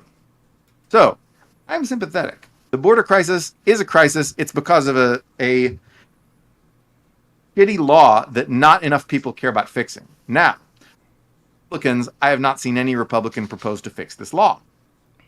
One, not Trump, not Mitch McConnell, not Mike Johnson, not anybody has proposed to fix this law. And it frustrates me because it's like, and my guess is that they just don't know that the law exists and they've never heard of the 1967 UN Convention on Murder. They've never even heard of it. They don't know what it is. Maybe Mike Johnson knows what it is, but they don't know that this is the root of the problem. So they're not trying to fix it either. So it's a little frustrating. Now, I will say that Biden ignored this problem for too long, and that was a big mistake. He ignored it for years, and only under pressure, only when people started getting really mad about it, did he do anything about it. And the stuff that he started to try to do was very, very similar to the stuff that Trump did, which is to say, break the law. Because Trump issued a bunch of executive orders that were illegal. Unfortunately, they should have been legal, but they were illegal, and courts struck them down because they were in violation of our asylum law, which we signed because we signed the 1967 blah, blah, blah, blah, blah, right? So Trump's issued these executive orders. They got struck down. What did Biden do when he finally was forced to acknowledge the problem? He issued the same executive orders Trump did, basically. Slight difference, but basically the same thing. And those will also be struck down by the courts, I promise. All the stuff in the bill that Trump killed, yes, Trump killed it. Yes, he did it because he's a jerk and he didn't want Biden to get a win in the election year. But to be fair, Biden was only doing that in the first place to pander. But the point is that those things in that bill will all get struck down by the courts because the asylum law isn't being changed. And until that asylum law is being changed, so I'm kind of just sitting here going, yeah, it's a big problem. I don't see anybody who actually wants to fix it. And I don't know why. So I'm not going to defend Biden on this. Okay? Go ahead. Bash Biden all you want on this. Sure. I think it was a big mistake for Biden. But I'm frustrated because I don't think Trump is going to fix it. I think what Trump is going to do is, I don't think he understands the law or why it needs to be fixed or what, I don't think he understands any of that. But even if he did understand, I think it is more politically advantageous to him to keep this crisis going so he can keep yelling and scaring people about it. That's more valuable than actually fixing the border to Trump. And so I'm just frustrated all around. And so I don't know if I'm arguing with you here, but this is my perspective. So sure, this might be just real quick. This might be a quick topic if you guys are mostly in agreement. But Rob, go ahead. Okay, so to kind of throw you a bone here a little, I would agree with you that I think when you said there's a lot of Democrats that don't want the problem solved, I agree with you. I think there's a lot of Republicans. I think there are a lot of establishment type Republicans that have no problem with the amount of illegal immigration that comes. And this has been something that before Trump came along, when Trump started talking about the border, if you followed Republican politics, a lot of people in Republican circles were focus group type people were telling Trump, don't talk about immigration. We're telling Republicans, don't talk about it. It's a losing issue.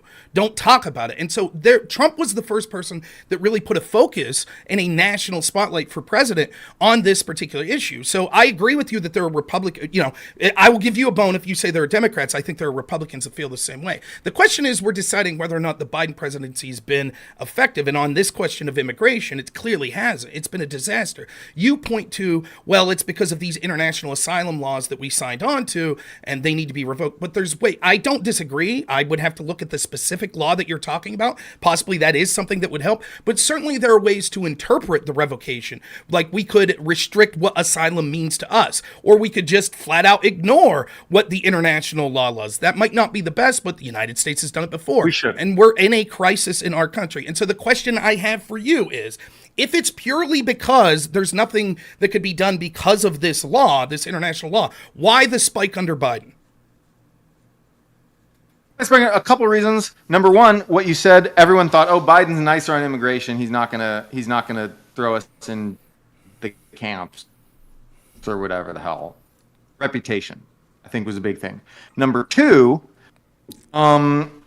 is the end of the pandemic and America's super strong growth. If you look at our economy, it's doing better than any other economy. It's doing much better than Mexico. It's doing better than Europe. It's doing better than all these places. It's doing, and then there's a lot of, you see people from China now showing up because China's doing incredibly well right now, despite all the cars that they're making and selling.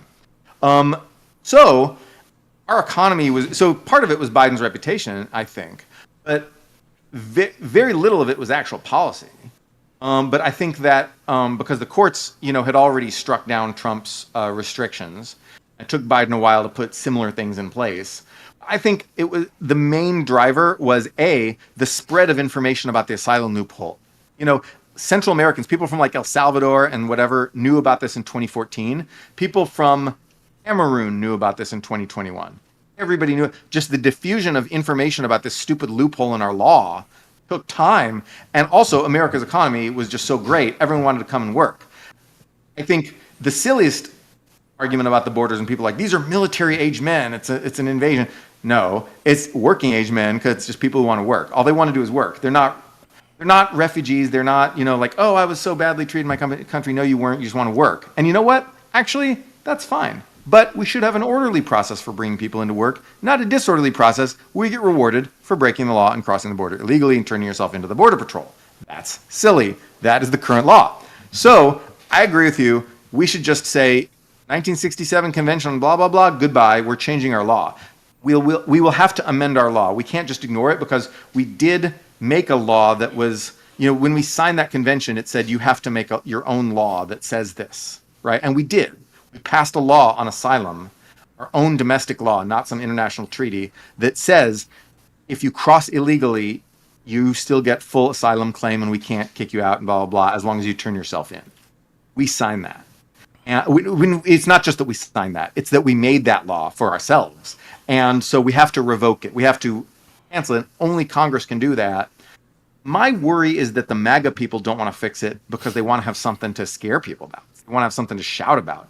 Maybe that's paranoid. Maybe they would like to fix it. I'd like to fix it. I would gladly support them if they wanted to change this law. If Trump was president, gets elected, and he said tomorrow, we've got to change this law so you can't get asylum if you cross the border illegally. I would be like, I support you, Trump. Done.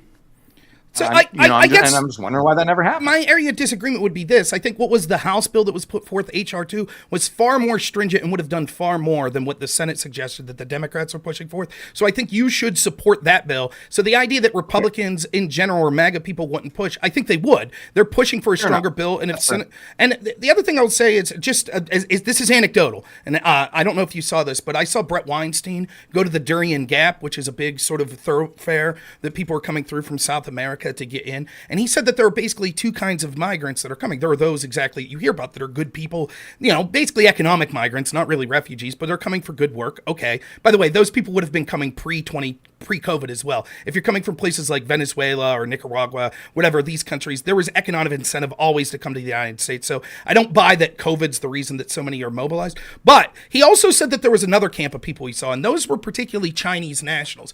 And he said the feeling was incredibly hostile. They had entire camps set up, and that they were basically instructed not to talk to journalists or not to talk to people that were there, and that he felt there was almost something nefarious about it. So I'm just saying, particularly from your perspective as someone who's worried about an upcoming conflict with China, I think that there are many, many reasons that we could spend hours talking about the problem with how much illegal immigration, economic, socially, culturally, crime, illness and things that could come through. But I think one of the big things that we should be talking about is the potential for this porous border weakening us to enemies that could have terrorist strike or attack our infrastructure in certain ways.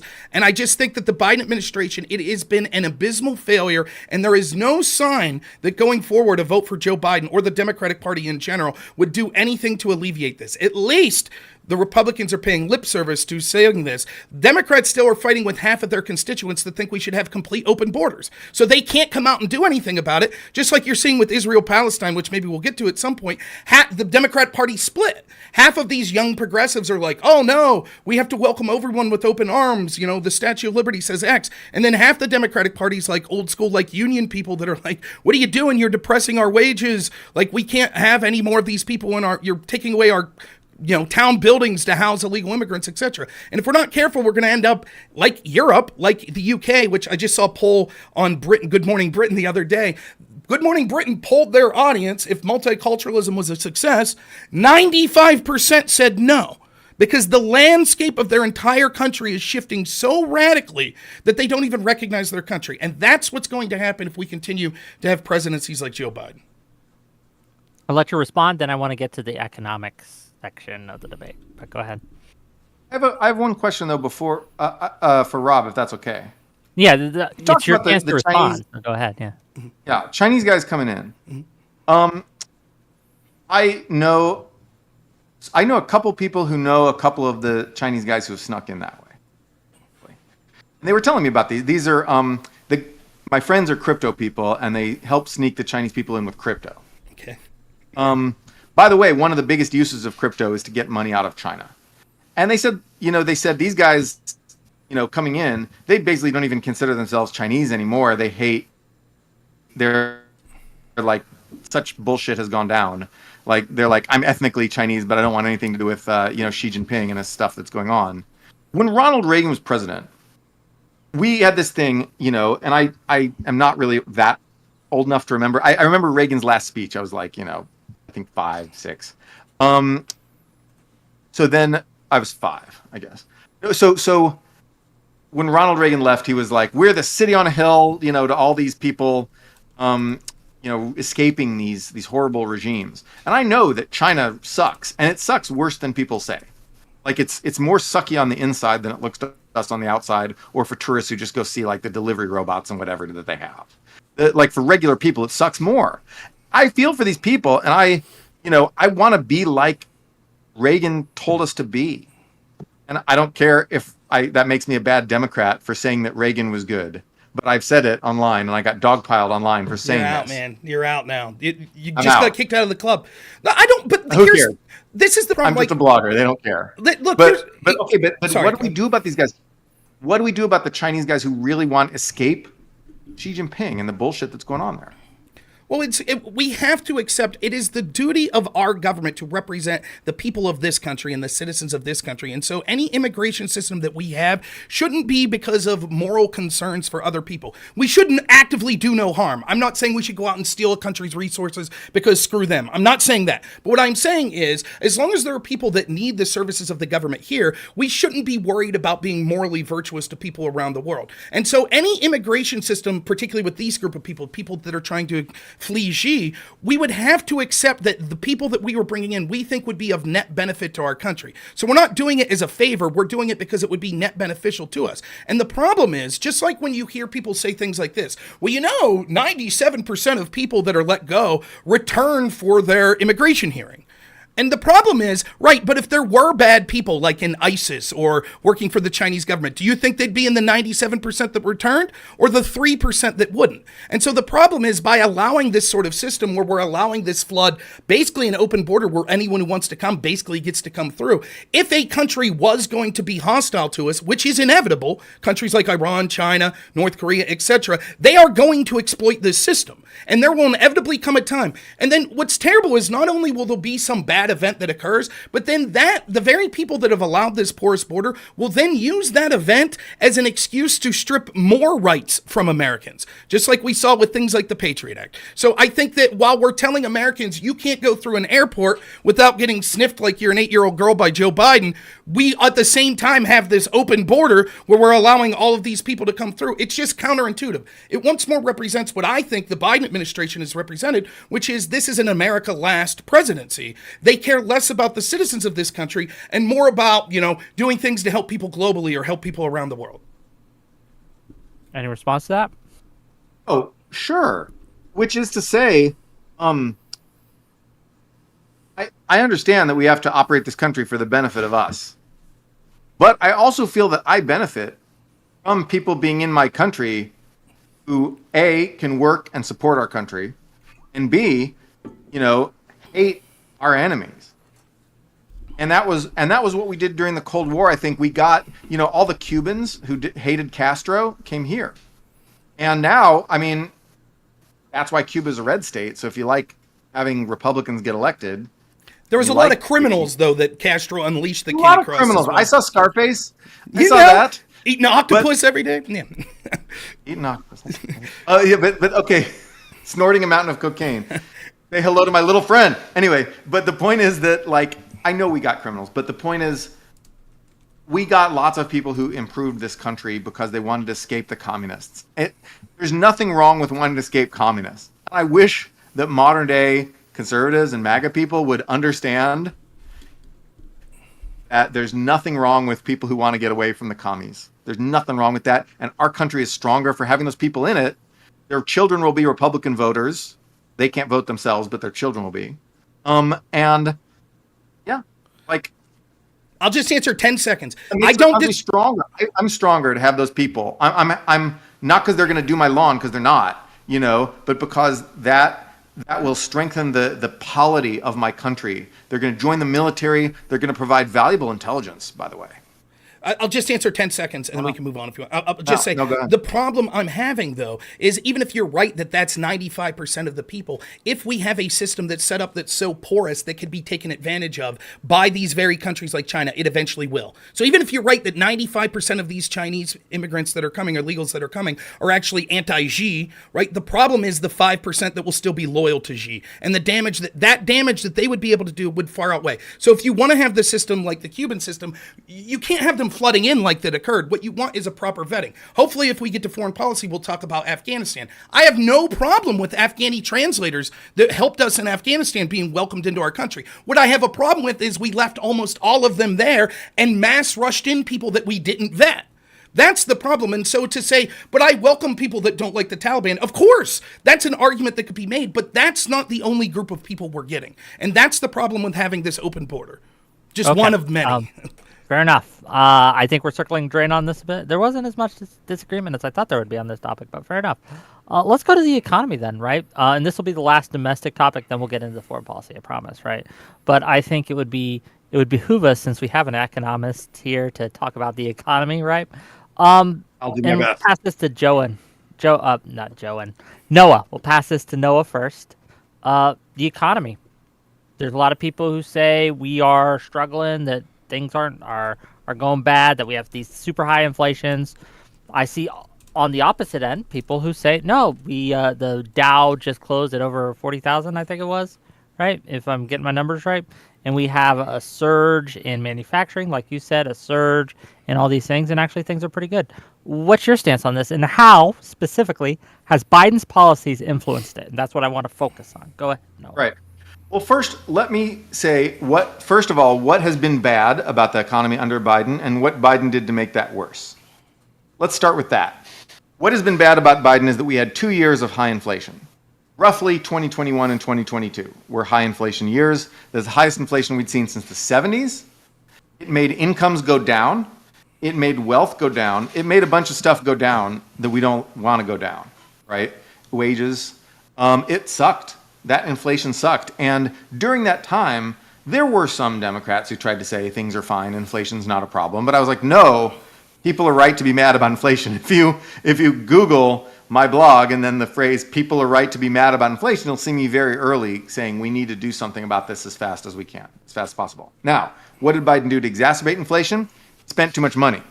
So inflation was driven by a number of things, not all of which were Biden's fault. Obviously, there was oil price shock, there was supply chain disruptions, there was leftover savings from the pandemic, all that, I think Trump was right to give people a bunch of money during the pandemic, and that was good, and yet inflation was going to result because people saved up all that money in 2020, spent it in 21. That was going to always cause some inflation. I think Biden poured fuel on the fire by spending too much money in 2021 with the American Rescue Plan. They expected the pandemic to go on much longer than it did, which is to say they expected people to be hiding out in their houses in 2021 like they did in 2020, and that just didn't happen. People came out, started spending money again, and so they got this policy wrong. I think, yes, there were some things we need that was useful to spend money on, but overall, we just spent way too much money on that plan, and I was warning that's too much spending. And so I think Biden made inflation worse. When you look at it, I would say it was not a huge amount worse, given all the other things that were also causing inflation at the time, but it was noticeably worse that Biden made it. And so that was a mistake. But I'll also say that the things we've done to bring inflation down since 2022 were also things that Biden largely did. And That's pretty cool because I think that Biden was he got a late start on inflation fighting. He made it worse, then he got a late start, but then he started doing very effective stuff. The first thing he did was, so Jay Powell, the head of the Fed, was saying, I'm going to raise interest rates to bring down inflation. And a lot of progressives are like, no, you can't raise interest rates. That could put people out of work. It'll hurt the economy, right? Many friends of mine were saying that. No. He was like, nope, we're going to raise interest rates. And he renominated Powell. That was great, right? That, just like, Carter doesn't get enough credit for nominating Volcker, right? Volcker was the guy who creamed the 1970s inflation. He was a Carter appointee, Reagan reappointed him, but he was originally a Carter appointee, and he did a great job, even though it was very painful that time. This time, it happened not to be very painful, which is good. But Biden was willing to do it, and he renominated Powell, who said he was going to get tough on inflation by raising interest rates. Next, the other thing Biden did was Biden worked very hard to bring down oil prices. So when Biden came in, he was like, I'm going to be an anti-oil guy. I'm going to ban fracking and blah, blah, blah. I'm going to do all this stuff, close pipelines, and I'm going to stop the oil industry because we need to shift to green energy. Then he was like, okay, inflation happened, total reversal. So Biden issued more permits for fracking than Trump did. And he, during his entire presidency, by the way, Biden has just issued a ton. And so oil production now is at a record high, not just for the United States, but for any country in history. The United States now produces more oil, and this was not true under Trump, but the United States now produces more oil than any country that has ever existed ever, including our own past. That is because Biden issued a shit-ass ton of permits for fracking because he realized that the idea of rapidly shifting away for oil was just not going to work. He pivoted. He also released oil from the Strategic Petroleum Reserve. I don't know how much that actually did, honestly, because it's not that big a reserve. I don't think it really did that much. Could have sent a signal. And he opened up more. He went around to other countries and got them to increase some oil production too. That was not that big a deal because it only increased by a little bit. Most of it's fracking. It's us. We're doing it. And so Biden did that to fight inflation. So he reappointed Powell and drilled for oil, which I think have been the main things that have brought inflation down. Is inflation down to where it needs to be? No. It's still about 3, maybe 3.5%, depending on whether you use the CPI or the PCE. That's too high. It's annoying, but it's not anywhere near where it was in 2021, 2022, which is like 8%, right? We brought inflation down so much, and I think most of the decrease was directly through things that Joe Biden did. So I give him a lot of credit on inflation. As for the job market, I think the job market's very strong. I don't know how much credit I give Biden for that because I think it could have gone the other way. Raising interest rates to fight inflation could have thrown people out of work, and we lucked out, and it didn't. I do think the industrial policy, the building the factories, has done some things to benefit employment, but when you look at the numbers, it's only a little bit. I think that Biden's spending has done a little bit to benefit employment.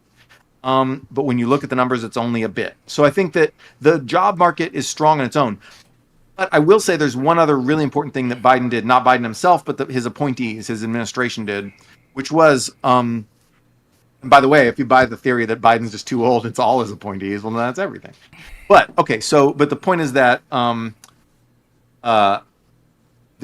2023, in early 2023, we saw 3 mid-sized regional banks fail. And so that threatened to cause a banking crisis. We quickly squashed it. We really squashed it with very effective measures. In fact, I was writing a post saying, here's what we need to do, and listing a list of measures. And then before I hit publish on the post, a news story came out saying we had done every single one of the things that I was about to suggest. Really fast. It was like 3 days. It took us 3 days to do those things. Now, you talk to people about the great banking crisis of 2023. They're like, what? Oh yeah, there was that bank that failed, Silicon Valley Bank. Actually, there were 3 banks, but yeah. So Biden's appointees, Yellen, especially Yellen, it was mostly Yellen, crushed that financial crisis before it could get started, and that could have hurt the job market, could have really hurt things, and it didn't. It was a nothing burger. Nothing happened because they crushed it really quick. An emergency lending facility and some temporary backstops to this and that deposits. And I could go into that crap, but I won't. Biden has done a really good job in the economy, except for the fact that he spent too much money in his first year and exacerbated inflation in 2021. After that, he got religion and got really good on the economy and has been great since then. There's my thesis. Okay, Noah, or I'm sorry, Rob. Yeah. You talk so much, I got your name on my brain. Rob. Yeah, The this is what economy. I've been looking forward to. I very much.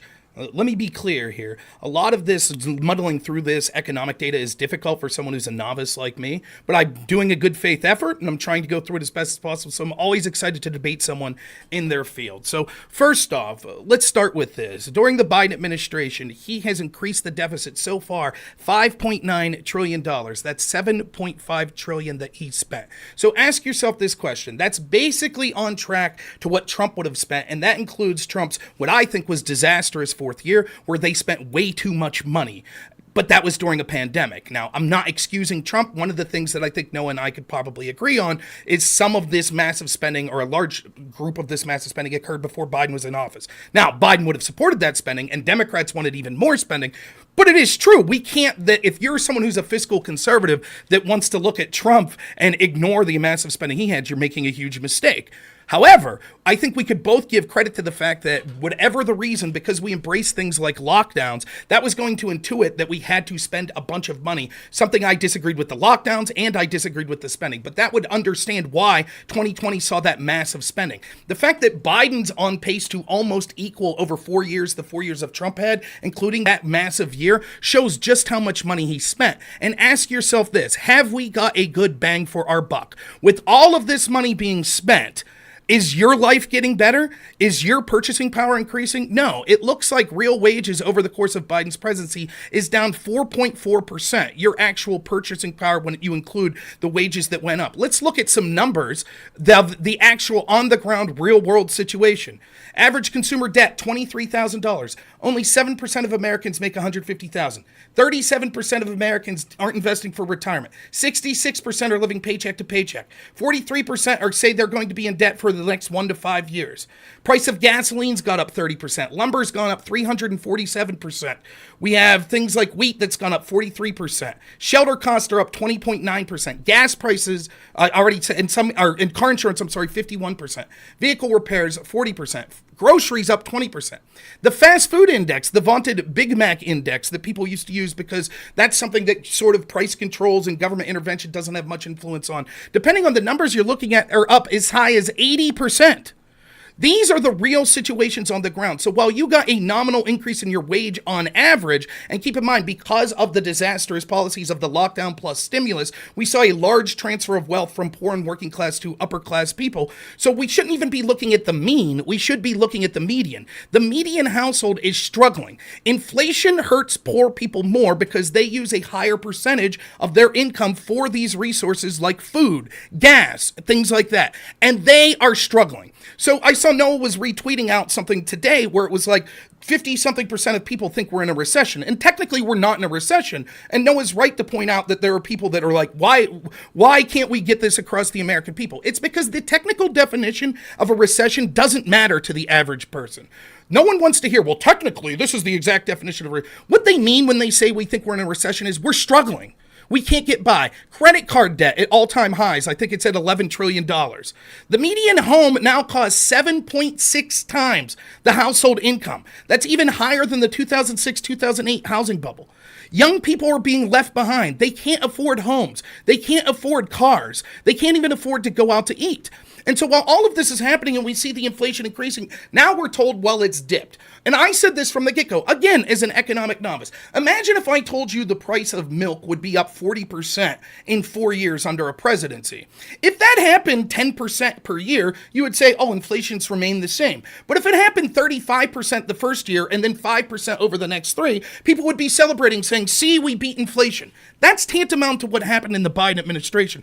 Because of the massive spending that they put forth and the disastrous policies, and not just the spending, but where they were spending it, prioritizing it many times overseas to a bunch of things that weren't really beneficial to the average American, we now see these prices skyrocketing, and we're being told, oh, don't believe your lying eyes, things are going down, inflation's going down.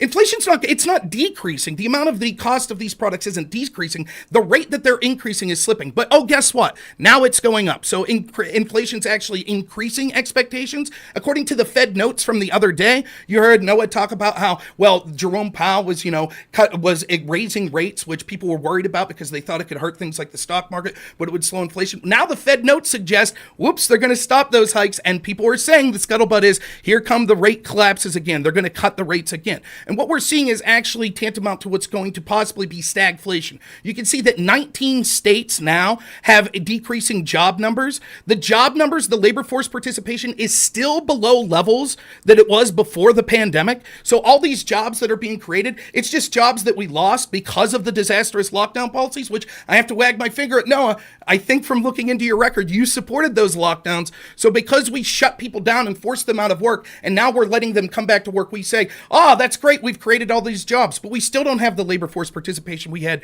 pre-pandemic. And even GDP now is coming in at a third of the rates that they estimated it coming through in. So it looks like the actual growth in GDP of our country is far missing what expectations were, while we're seeing inflation start to rebound. And we were told it was all going to be the opposite. We were told inflation, we turned the corner, we beat it, and now we have this massive job growth and we have this massive burgeoning economy, and it doesn't look like that. And so unfortunately, and maybe we'll get Noah's predictions here, I predict in the next 8 to 10 months, we're going to see inflation continue to rise, even if it's just marginally, and we're going to see the GDP and the actual wealth of this country decrease, which probably will lead us to an official recession. Lots been said. Go ahead, Noah. Well, my first point that I'd like to make is that almost everything you just said was wrong. That's fine. You can go. But I will help. Sure. I will help.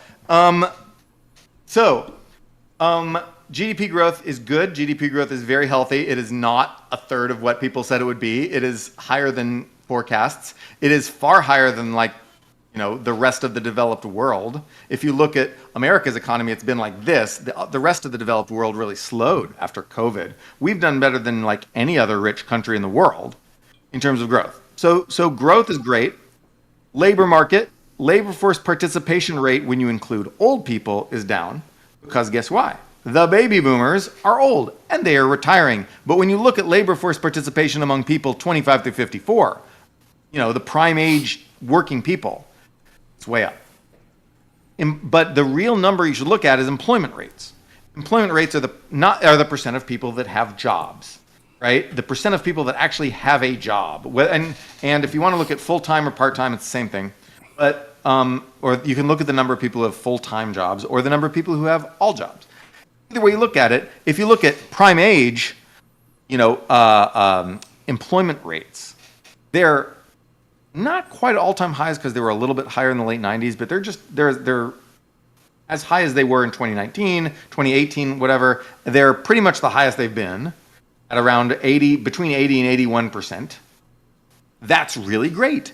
Everybody's got a job. And when you say we're not in a recession, I don't mean some wonky number like, oh, look, this number technically came in, blah, blah, because actually what determines a recession is just whether or not some economists somewhere say it is, right? It's not even some number. It's just some economist judgment. My point is the job market's amazing. Everybody who wants a job has a job. We've even seen the disabled come back to work at unprecedented rates. We've seen disabled people come back to work. We've seen, yes, the baby boomers are retiring. I understand that. America's getting older. But the job market is really the best it's been. Now, let's talk about wealth. And if you look at real wealth, we have a very good survey, the survey of consumer finances, and you look between 2019 and 2022, right? And 2022 was a bad inflation year, all right? So that was a year that inflation really hit people pretty hard, and 2021. So this is after the worst of the inflation hit people. You look at real wealth, which is wealth adjusted for inflation, it went up. It went up by more for young people, more for poor people, more for renters, more for rural people. Wealth went up. People's wealth went up, and you say, oh, the house prices have increased by so much, they can't even afford a house. Well, okay, that's true, but it is a fact of life in America that most people's wealth, unless you're rich, comes from your house. So when you talk about the value of a house going up, people like it when the value of their house goes up, because large majority of Americans are homeowners or live in a home-owning household at least, people like when their house gets more valuable because, then you're richer when your house is more valuable. And so wealth has been doing well. Also, if you look at debt, total credit card debt numbers have been going up. But debt relative to income, the reason they've been going up is just inflation like everything else. But if you look at debt relative to income, that has gone down. People are much less in debt than they used to be, especially before the financial crisis of 2008. I'm old enough to remember that. But people are they've delevered. They're in less debt, and the money that we spent during the pandemic, yes, which included all the money Trump spent, but also the money Biden spent too. People use that to pay down their debts. And one reason why wealth for the middle class, for the working class, is at these all-time highs, is because they pay down debts, and debt subtracts from your wealth. So when you have wealth, you have your assets, your liabilities. You pay down your liabilities with money the government hands you, which is why we gave them the money in the first place to pay down those debts. They pay down the debts. And so now between the increase in house prices and the increase in house prices, those houses aren't owned by some big company. It's not like increase in food prices where it's like going to some Asian chicken or something, right? It's the houses are owned by the middle class and the working class of America.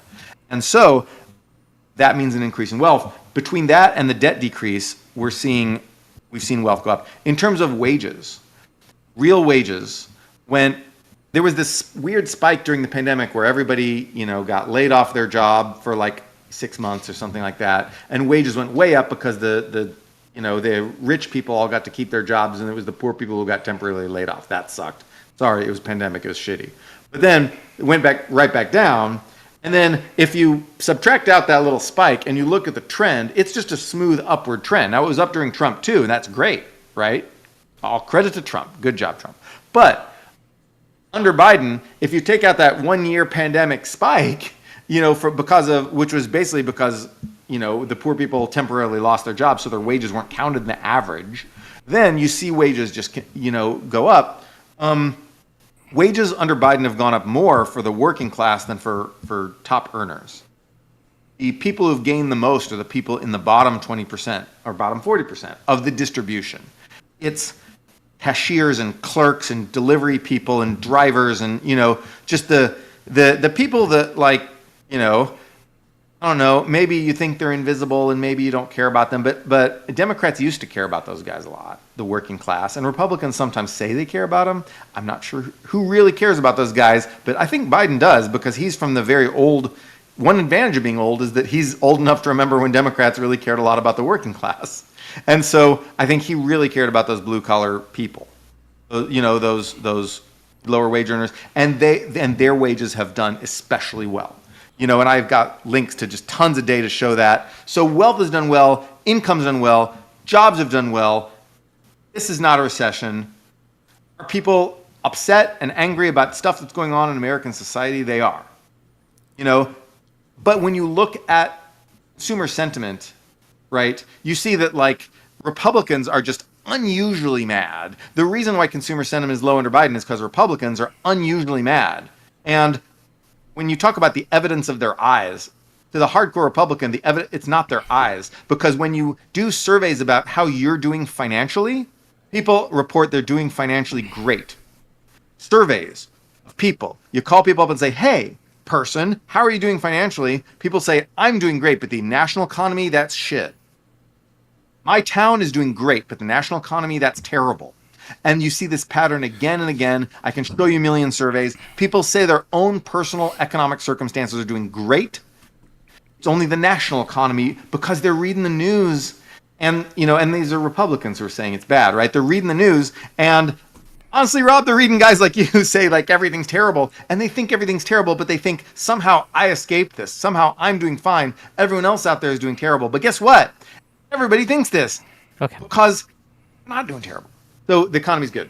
Yeah, I want to get into the back and forth, right? Like, you Okay, guys both are talkers. I'm going to let you know you both love it. But let's get to the back and forth, so go ahead. Okay, so I first do off, believe it's 6, by the way, so we should get to foreign policy at some point. yeah. Oh, First off, we will. Don't worry. That's why I'm trying to, like, okay, the monologues are great. We but- could wrap this up quick if you want. I'll say this. First off, I misspoke when I talked about the GDP. The GDP slowed by a third last quarter. So we're now barely above population growth when you consider the fact that we don't know between 10 and 30 million illegals that are in this country. So actually we see that GDP is slowing. It's trajecting downward. Inflation is trajecting upwards. So there's two ways to look at this. There is the economy that we've already had with the Biden presidency, and we can see that that is an economy of people struggling, of inflation at the people at the bottom, even if their wages technically have risen at a slightly higher percentage than the people at the top of the bracket. As I said, inflation's going to harm them more, because if you're someone who's, at the top of the bracket, it doesn't matter for you that much if grocery prices go up 20%, because you're still spending basically a fixed amount on groceries. Basically, you're not eating 100 times more because you're 100 times more wealthy. So there's a higher percentage of the pie that you have to spend on your income for these necessities like gasoline, etc. So even if it's true that someone that's in the service industry, or the restaurant industry, etc., has received a slightly higher percentage wage bump, their real wages are actually down when you consider the fact that they're spending more when it comes to inflation. So you could look at that historically, and you see the numbers that I showed. You see the people that their savings are going down. That's another thing I didn't talk about, household savings that are cratering. You can see the credit card debt going up. I'll talk about that a little more in a second here.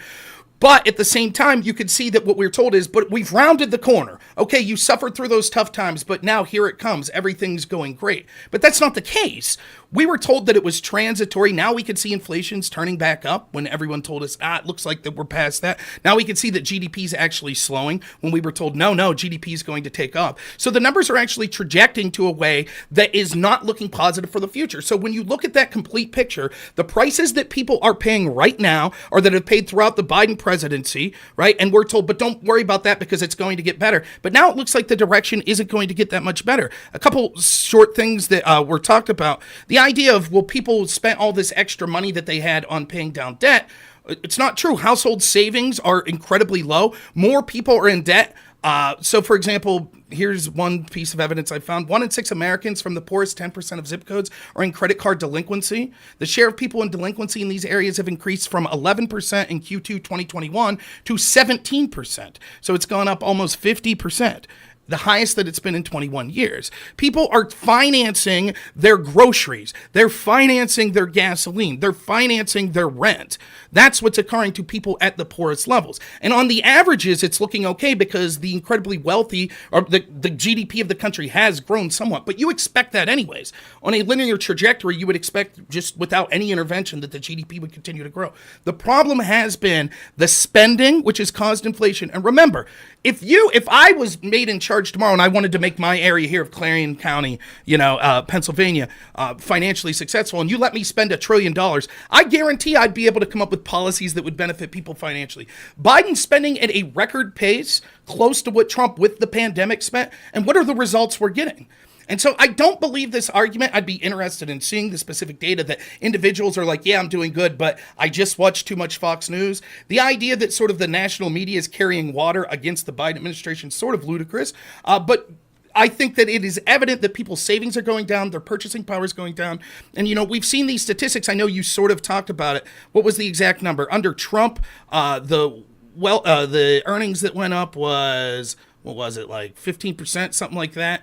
And under Biden, people's wealth went up 15%. Under Biden, it's 0.7. And the argument that we're given with that is like, well, yeah, but that has to do with because, the pandemic and things like that, and because of the massive spending that we had. I don't disagree that some of that spending was a problem, but still we see spending rates continue, and that wealth's just not coming back. People aren't seeing it. People lost small businesses. Many of the jobs that are being created for people. In fact, I believe I read a statistic somewhere that said almost every job created was created for a foreign-born person. I don't know. So let me finish this point. Let me finish this point real quick. So in other words, the jobs that we're talking about, almost all of them have been for foreign-born people. So the people that were citizens of this country that grew up living here, they're not seeing this recovery. They're seeing increased prices. Okay, I don't know if you guys know the meaning of back and forth, right? But you guys keep doing this where it's like point after point after point. Let's go one at a time. Almost every single thing that you said was wrong in that list. And I could go And I'm sorry, I got to tell the truth. This was all wrong. Like, for example, all the jobs created were for immigrants? No. Baby boomers retired. Tons of jobs are created for Americans of working age. Tons of new jobs. And then immigrants got jobs too. Employment rates are at like record highs, near record highs, not counting the late Are 90s. less?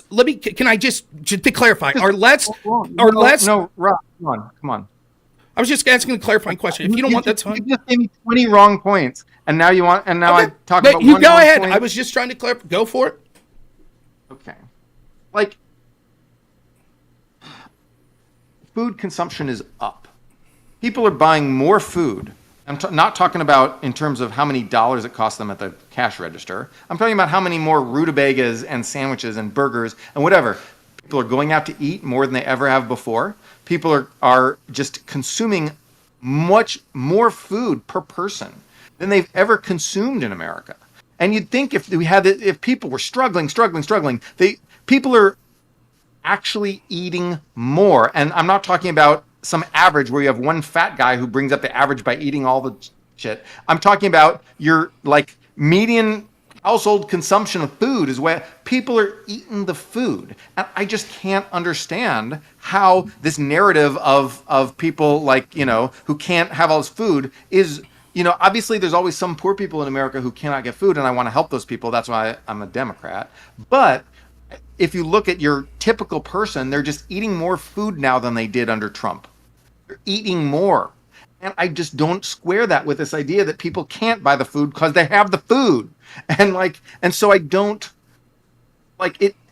It's a fantasy. It's like this fantasy extended universe, this like bad economy fantasy extended universe that we're in. I can show you the data saying people say their own personal economic situation's fine, but if you just look at consumption data and you adjust it for prices, so you're not looking at dollars, you're looking at actual amount of stuff, people are just buying more stuff than they ever have in America before. And I just don't understand how to square this with the idea that we have this horrible economy.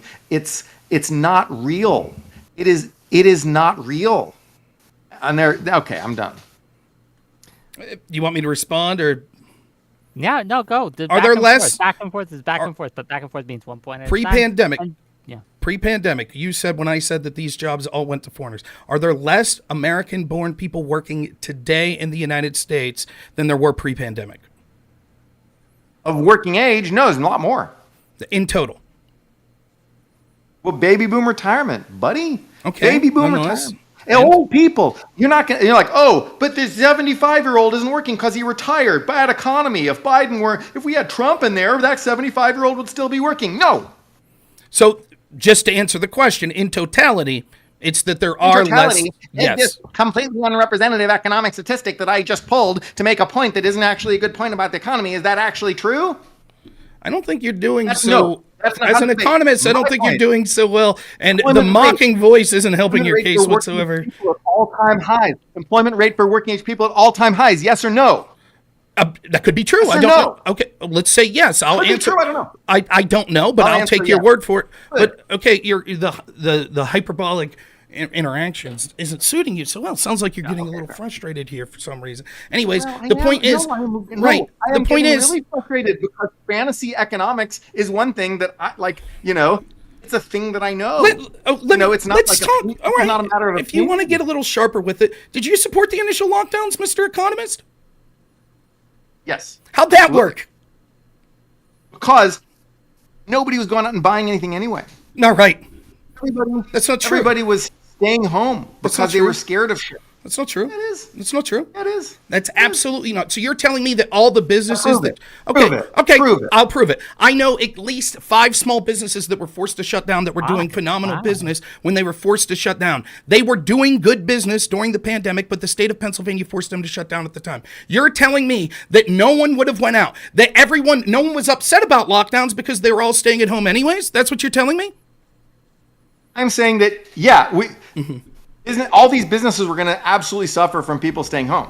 They might have suffered somewhat, but they weren't going to suffer near to the levels what they did. In fact, if we would have had a more sober-minded approach, other than what economists like you, please, if we'd had a more if we would have had a more sober-minded approach, other than what economists like you and many other fearmongers were doing, we would have told people that actually the data was remarkable. That what we even saw early was the pandemic was of low risk to working age people and people that were engaged in the working market. The average age of death of COVID is actually beyond the average life expectancy in the United States. It's something like 78. This was a pandemic that affected people with severe comorbidities and the very old. And what we did was we shut down the biggest economy in the history of the world in order to fight this pandemic to protect people. And then in many places, like in Pennsylvania, we actually took people that had COVID and put them in nursing homes. So we said that you had to stop the economy or else grandma would get sick and die. So we shut down the economy and then we forced COVID patients into nursing homes. It was these sort of disastrous policies that lead to where we are. So when you talk about fake economic statistics and you want to make fun of people, I just want people to take with a grain of salt the fact that you are an economist who cheered for a policy that intentionally sabotaged the United States and world economy. That's what you did. That's nuts. No, because Sweden didn't do any lockdowns. Yes or no? Did Sweden do lockdown? Not near to the extent. Almost no. I'll say no for the sake of argument. Sweden didn't do lockdown. Sure. Okay. Did Sweden's economy do better than other places? I believe so. No, it did the same. It did the exact same. I think it did marginally everywhere around better. Denmark, Norway, Finland. You look at these; they're just the same curve. In America, some places enforced lockdowns. So I lived in San Francisco, where there was like something that was sort of like a real lockdown here. People like didn't go outside. Like that was San Francisco's the harshest lockdown in the country. But over in Texas, people were just doing stuff. They were like, fuck this lockdown. And they didn't really do it.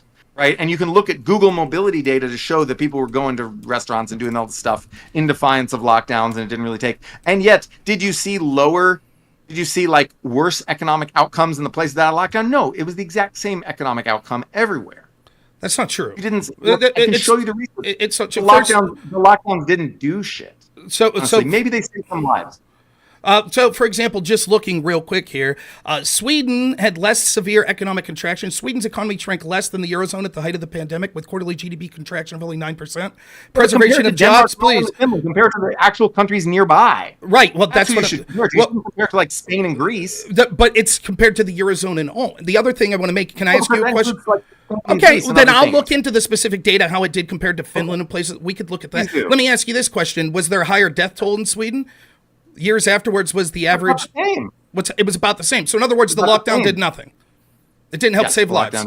Okay, so let me finish, Whick, please. So that's point one. Point two I want to make is the reason is when the entire world locked down, if one country that's not like the biggest producer or consumer in the world doesn't lock down, they're still going to suffer greatly economically. What we could see is even in the United States, the places that locked down less actually had better economic outsets. To the point now you could see when it comes to job creation, we could see the 10 states of the 10 states that still have less jobs than before the pandemic, actually they're blue states. Red states are doing remarkably better when it came to job creation. So what I want to get you to admit, as you've already done, the lockdowns had no benefit. They didn't save lives. And what they did as a whole in the United States and in the world was stymied our global economy and supply chains. And for you as an economist to say, but if one country didn't lock down and their economy went down, that proves that it wouldn't have mattered is nonsensical, because they are so intertwined with the rest of the world economy that if the rest of the world economy embraced the policies as an economist that you suggested of lockdowns, that it was going to predictably lead to these things occurring.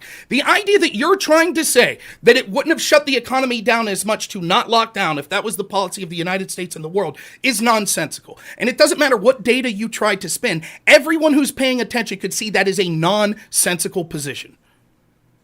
Response, and then we're going to get to foreign policy. Okay. I think lockdowns were not as effective as I expected. But I think also they were not very damaging either. Because when I look at when I look across different countries and I look at what happened to these countries depending on like what lockdown policies they did, I see very little variance. I think that what happened was that everybody just stayed home because, we have the internet and everyone knew there was a pandemic out there. And then we're like, okay, well, we're also not allowing you to do this and this. That was a good idea.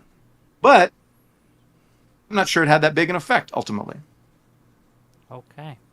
Gang, we are. You guys talk a lot. I got to go in 10 minutes. I know. 10 minutes. I know. I don't know if we're gonna get to foreign policy, unfortunately. Maybe we won't get to foreign policy. Well, you got 10 minutes. We could do it for the next 10 minutes, I guess. Right. You want to just do Afghanistan? You had it in your paper? Is that fair? Just because you talked about, you go first if you want. Afghanistan. All right. So Afghanistan, the only deaths in the American withdrawal from Afghanistan were from a bombing by a random splinter Islamist group that the Taliban's actually fighting. That sucked that bombing happened and those people died. But when you withdraw from a country very quickly, it is really dangerous, and it is remarkable. The Taliban killed 0 Americans on the way out. That astonished me. I assumed that if we did pull out, it would be like in Vietnam, with the Taliban were like shooting at us on the way out, shooting at the helicopters, just like killing American servicemen on the way out, because we did lose a bunch of American servicemen on the way out of Vietnam. Yeah, there was that bombing, but the Taliban themselves killed 0 Americans on the way out. That's impressive. I'm impressed.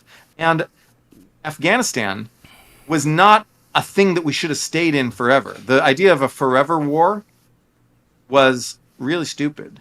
And Trump refused to get us out because he knew it would be a PR hit. And Obama refused to get out, even though Obama pulled out most of our troops after the death of bin Laden. He refused to pull out all of our troops because he knew he would take a PR hit. Biden is just like, fuck it. I'm going to take the PR hit. I'm going to do it. Because keeping our army in that country to babysit those people and to, forever was not a viable option. And I was against that. We did what we came to do. We got bin Laden. We killed the Al-Qaeda guys. We even killed the specific Taliban guys who had harbored them and who had been in charge, like Mullah Omar, who I'm old enough to remember. We killed him. We killed a bunch of those guys. And you know what? Afghanistan is a crappy country where, it has no good economy, and we can't just give it one. It's this insanely violent, backwards country. Our army sitting around, 14,000 American troops or whatever, sitting around cannot babysit that country into becoming like we're not going to make it become Japan. We're not going to make it become Germany. We're not going to make it become like a liberal democracy. And whoever thought that we should keep our troops there forever and ever and ever and ever and ever was wrong.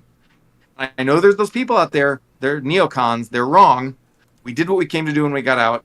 That was the right thing to do. Could we have handled the refugee situation better by taking in those translators and those people who worked for us? Yes. But why didn't Biden do that? Is it because he's just a dick? No. It's because MAGA people are like, oh my God, Muslims, oh my God, you're going to let all those people in. It was immigration restriction, pressure from Republicans not wanting, that kept Biden from actually taking in those people. It wasn't just because Biden's like, oh, I hate translators. Screw you guys. No. Anyway, that frustrated me, and that was the biggest problem with our pullout is that we didn't take all those people immediately who worked for us. We did betray many of them. We took some of them later. Anyway, there's my thesis about Afghanistan. Great.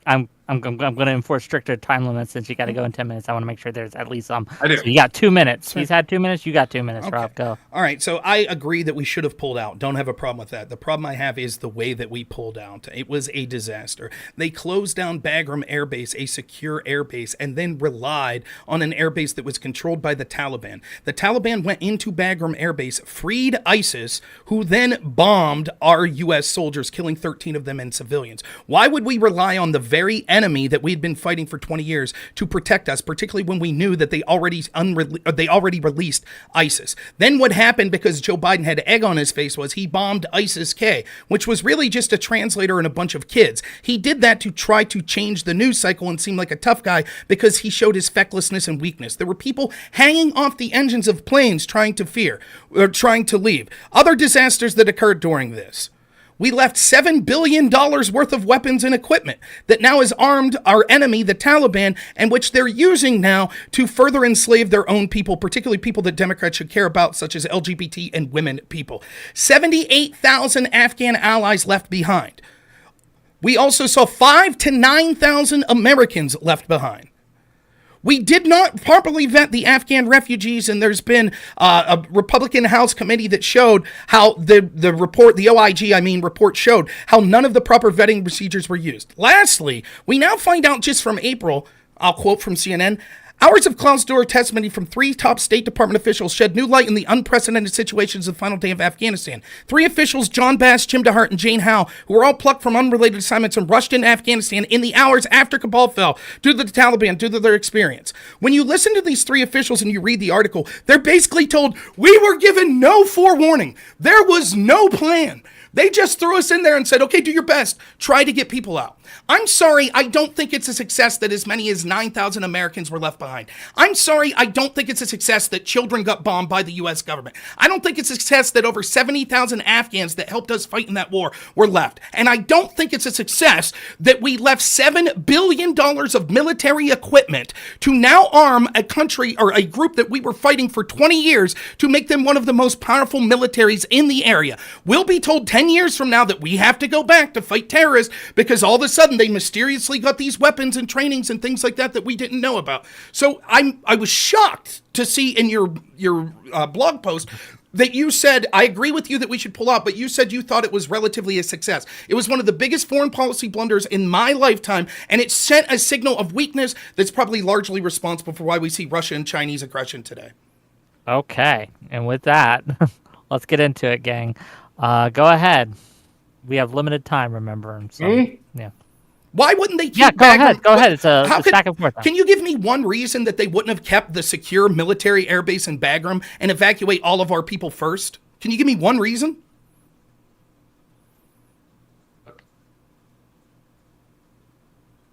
The Taliban didn't even kill anybody of our people. They freed ISIS, who did. Listen. Okay, no. Look. You're like, oh, we gave this base to the Taliban. The Taliban used it to kill precisely 0 of our people. About those refugees, if we had let in 78,000 Afghans who worked for us, I would bet so much money, and I wish there were a way to settle this bet. I wish there were a way to see this. I would bet so much money that you'd be howling your head off saying, look at all these people we're letting in. Do we vet them? No. All these Muslims? Look, all these people, how are we letting these all in? It's open borders season. Republicans, conservatives, MAGA people would just be screeching their heads off if we'd let those people in. It's easy to say, oh, we should have let those guys in. I think we should have let those guys in. I honestly think we should have let those guys in. But I'm sure that everyone in MAGA would be screeching their heads off if we let 78,000 Muslim Afghan guys right into our country. Do you hear them screeching now? That's what happened. So how loud are they screeching? Because what happened was we did take 70,000 something Afghans. We just didn't vet them. See, the proper procedure would have been to have been planning months ahead and make sure that we had a secure airbase secured by our military, that the Taliban wasn't attacking, to get the people that we could vet that legitimately worked with the United States. If you have to ask me, Rob, would you rather have 70,000 people that the military vetted for 2 months that actually actively worked with our military in fighting Afghanistan, have them come to the United States, or 70,000 random Afghanis who we did no vetting? I guarantee you I wouldn't have been screeching as loud. I guarantee I would have said, yes, if those people actually fought with our armed services and helped and it was vetted and proved so, they deserve to be able to come here. Rob, you claim that the vetting was bad or faulty, or like Biden's vetting process was bullshit, and therefore they're just really unvetted.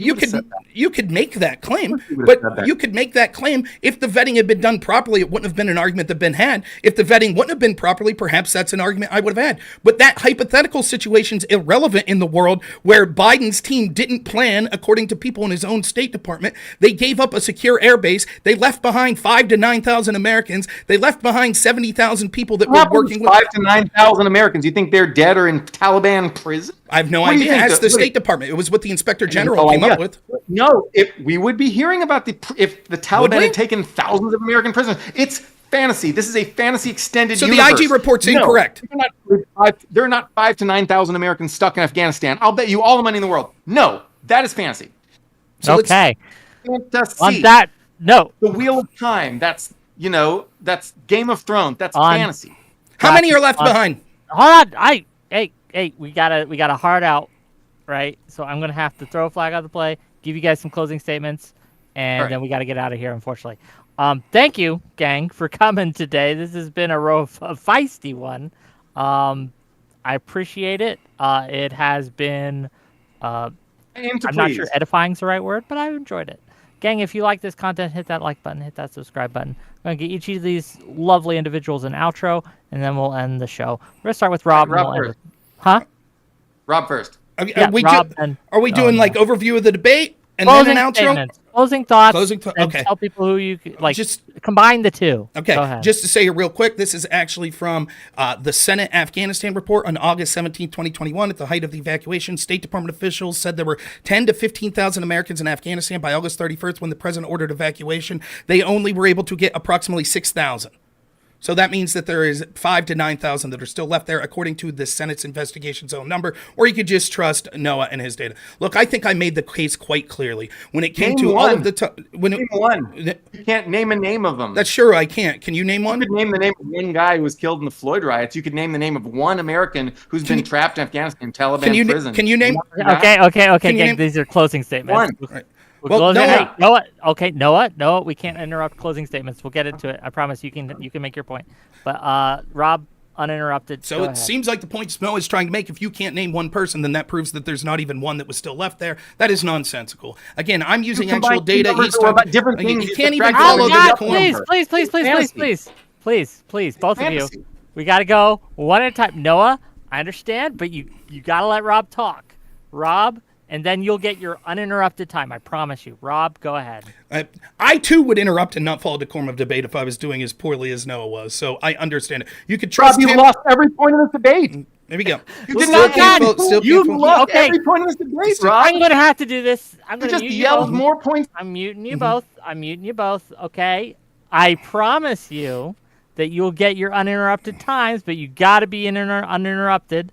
Rob, go ahead. Try not to poke the bear. What's fun in that? Go ahead. Anyway, so when we look at the broad picture of what happened in this debate, there's two ways to look at this. First, did the case be made that Biden did well? I don't think it did. On the immigration debate, basically he concedes everything and says, yeah, I agree, Biden didn't do that well. I thought my points were salient. I talked about how the increase happened under Biden. He didn't really have a good reason other than, well, maybe Trump wouldn't do a good a job as anyways. So win that portion of the debate clearly. On the crime portion of the debate, he's unresponsive to the things I was talking about, why crime is a big voting issue, because it occurs in places that are different types of crimes, property crimes, and areas that normally weren't having these crimes. We talked specifically about how he wanted to focus on homicide numbers, but there's more homicide under Joe Biden in his 4 years than there would be under Trump, and people are feeling unsafe. He wasn't really responsive to that. We just talked minutially on how those data sets might come. I don't think he did a particularly good job on that. When it gets into the economic debate that we've focused on specifically, he could spin it all the ways he wants and say all of the data is wrong, it's wrong, it's wrong. People could see what's going on with their prices. They see that these prices are massively increasing.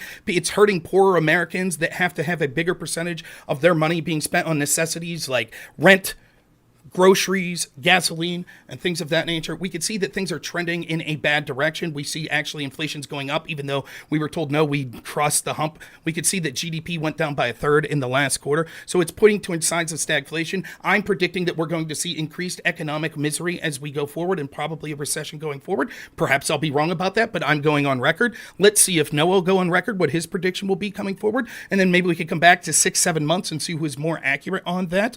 But when we focus then particularly on, we didn't get to talk about corruption and all the things that Biden was terrible about that. The Afghanistan, you could see the debacle there. He doesn't really have an answer. It's just like, no, it was good. There weren't really Americans there. It's a disaster. The pullout was a disaster, and he doesn't have a response to any of the points that I made, including the leaving of the weapons there, the leaving of the Afghan refugees, the refusal to vet, the fact that there was no plan, the fact that he couldn't give an answer as to why we would close Bagram. None of it. He doesn't have a response. He just sort of responded smugly. But the thing I want you to think about the most at the end of this debate, when you're talking economics, we could bring a person with a PhD in here to argue against Noah, and they could go one by one over each economic source and talk about what these numbers really mean, and et cetera, et cetera. And they'd probably be able to have the minutia of that better than someone like me who's pointing more of a mainstream image of what's going on with the economy, although I think accurately, as the people that watch the debate will see. But when you're questioning whether or not who you should believe on the interpretation of this, know this. Noah is an economist. Noah suggested lockdowns. Noah admitted that the lockdowns in places like Sweden, the fact that they didn't, it showed that lockdowns didn't really save lives. And yet he's trying to gaslight you, the audience, that locking down didn't really negatively affect the economy. Now, every one of you, whether you like me, like Noah, like Biden, like Trump, or anywhere in between, knows that's bullshit. You all know that's bullshit. So why would he do that? Why would he try to gaslight you like that? And I would tell you that that's exactly the type of argument that the Biden administration is making and that Noah's making when it comes to these economic arguments and other things in Biden's administration in general. They are telling you blatant bullshit. They might know more about the data than you because it's their job. They might be able to get into the minutia of it and make it sound impressive as they rattle off numbers, but they're really gaslighting you. And when it gets right down to brass tacks, and economist Noah supported these lockdowns, lies about it not negatively affecting the economy, and a layman like me knew that those lockdowns were a terrible idea and would be a disaster for the economy. I did that all with just being a rural redneck without a fancy PhD in economics. Okay, thank you.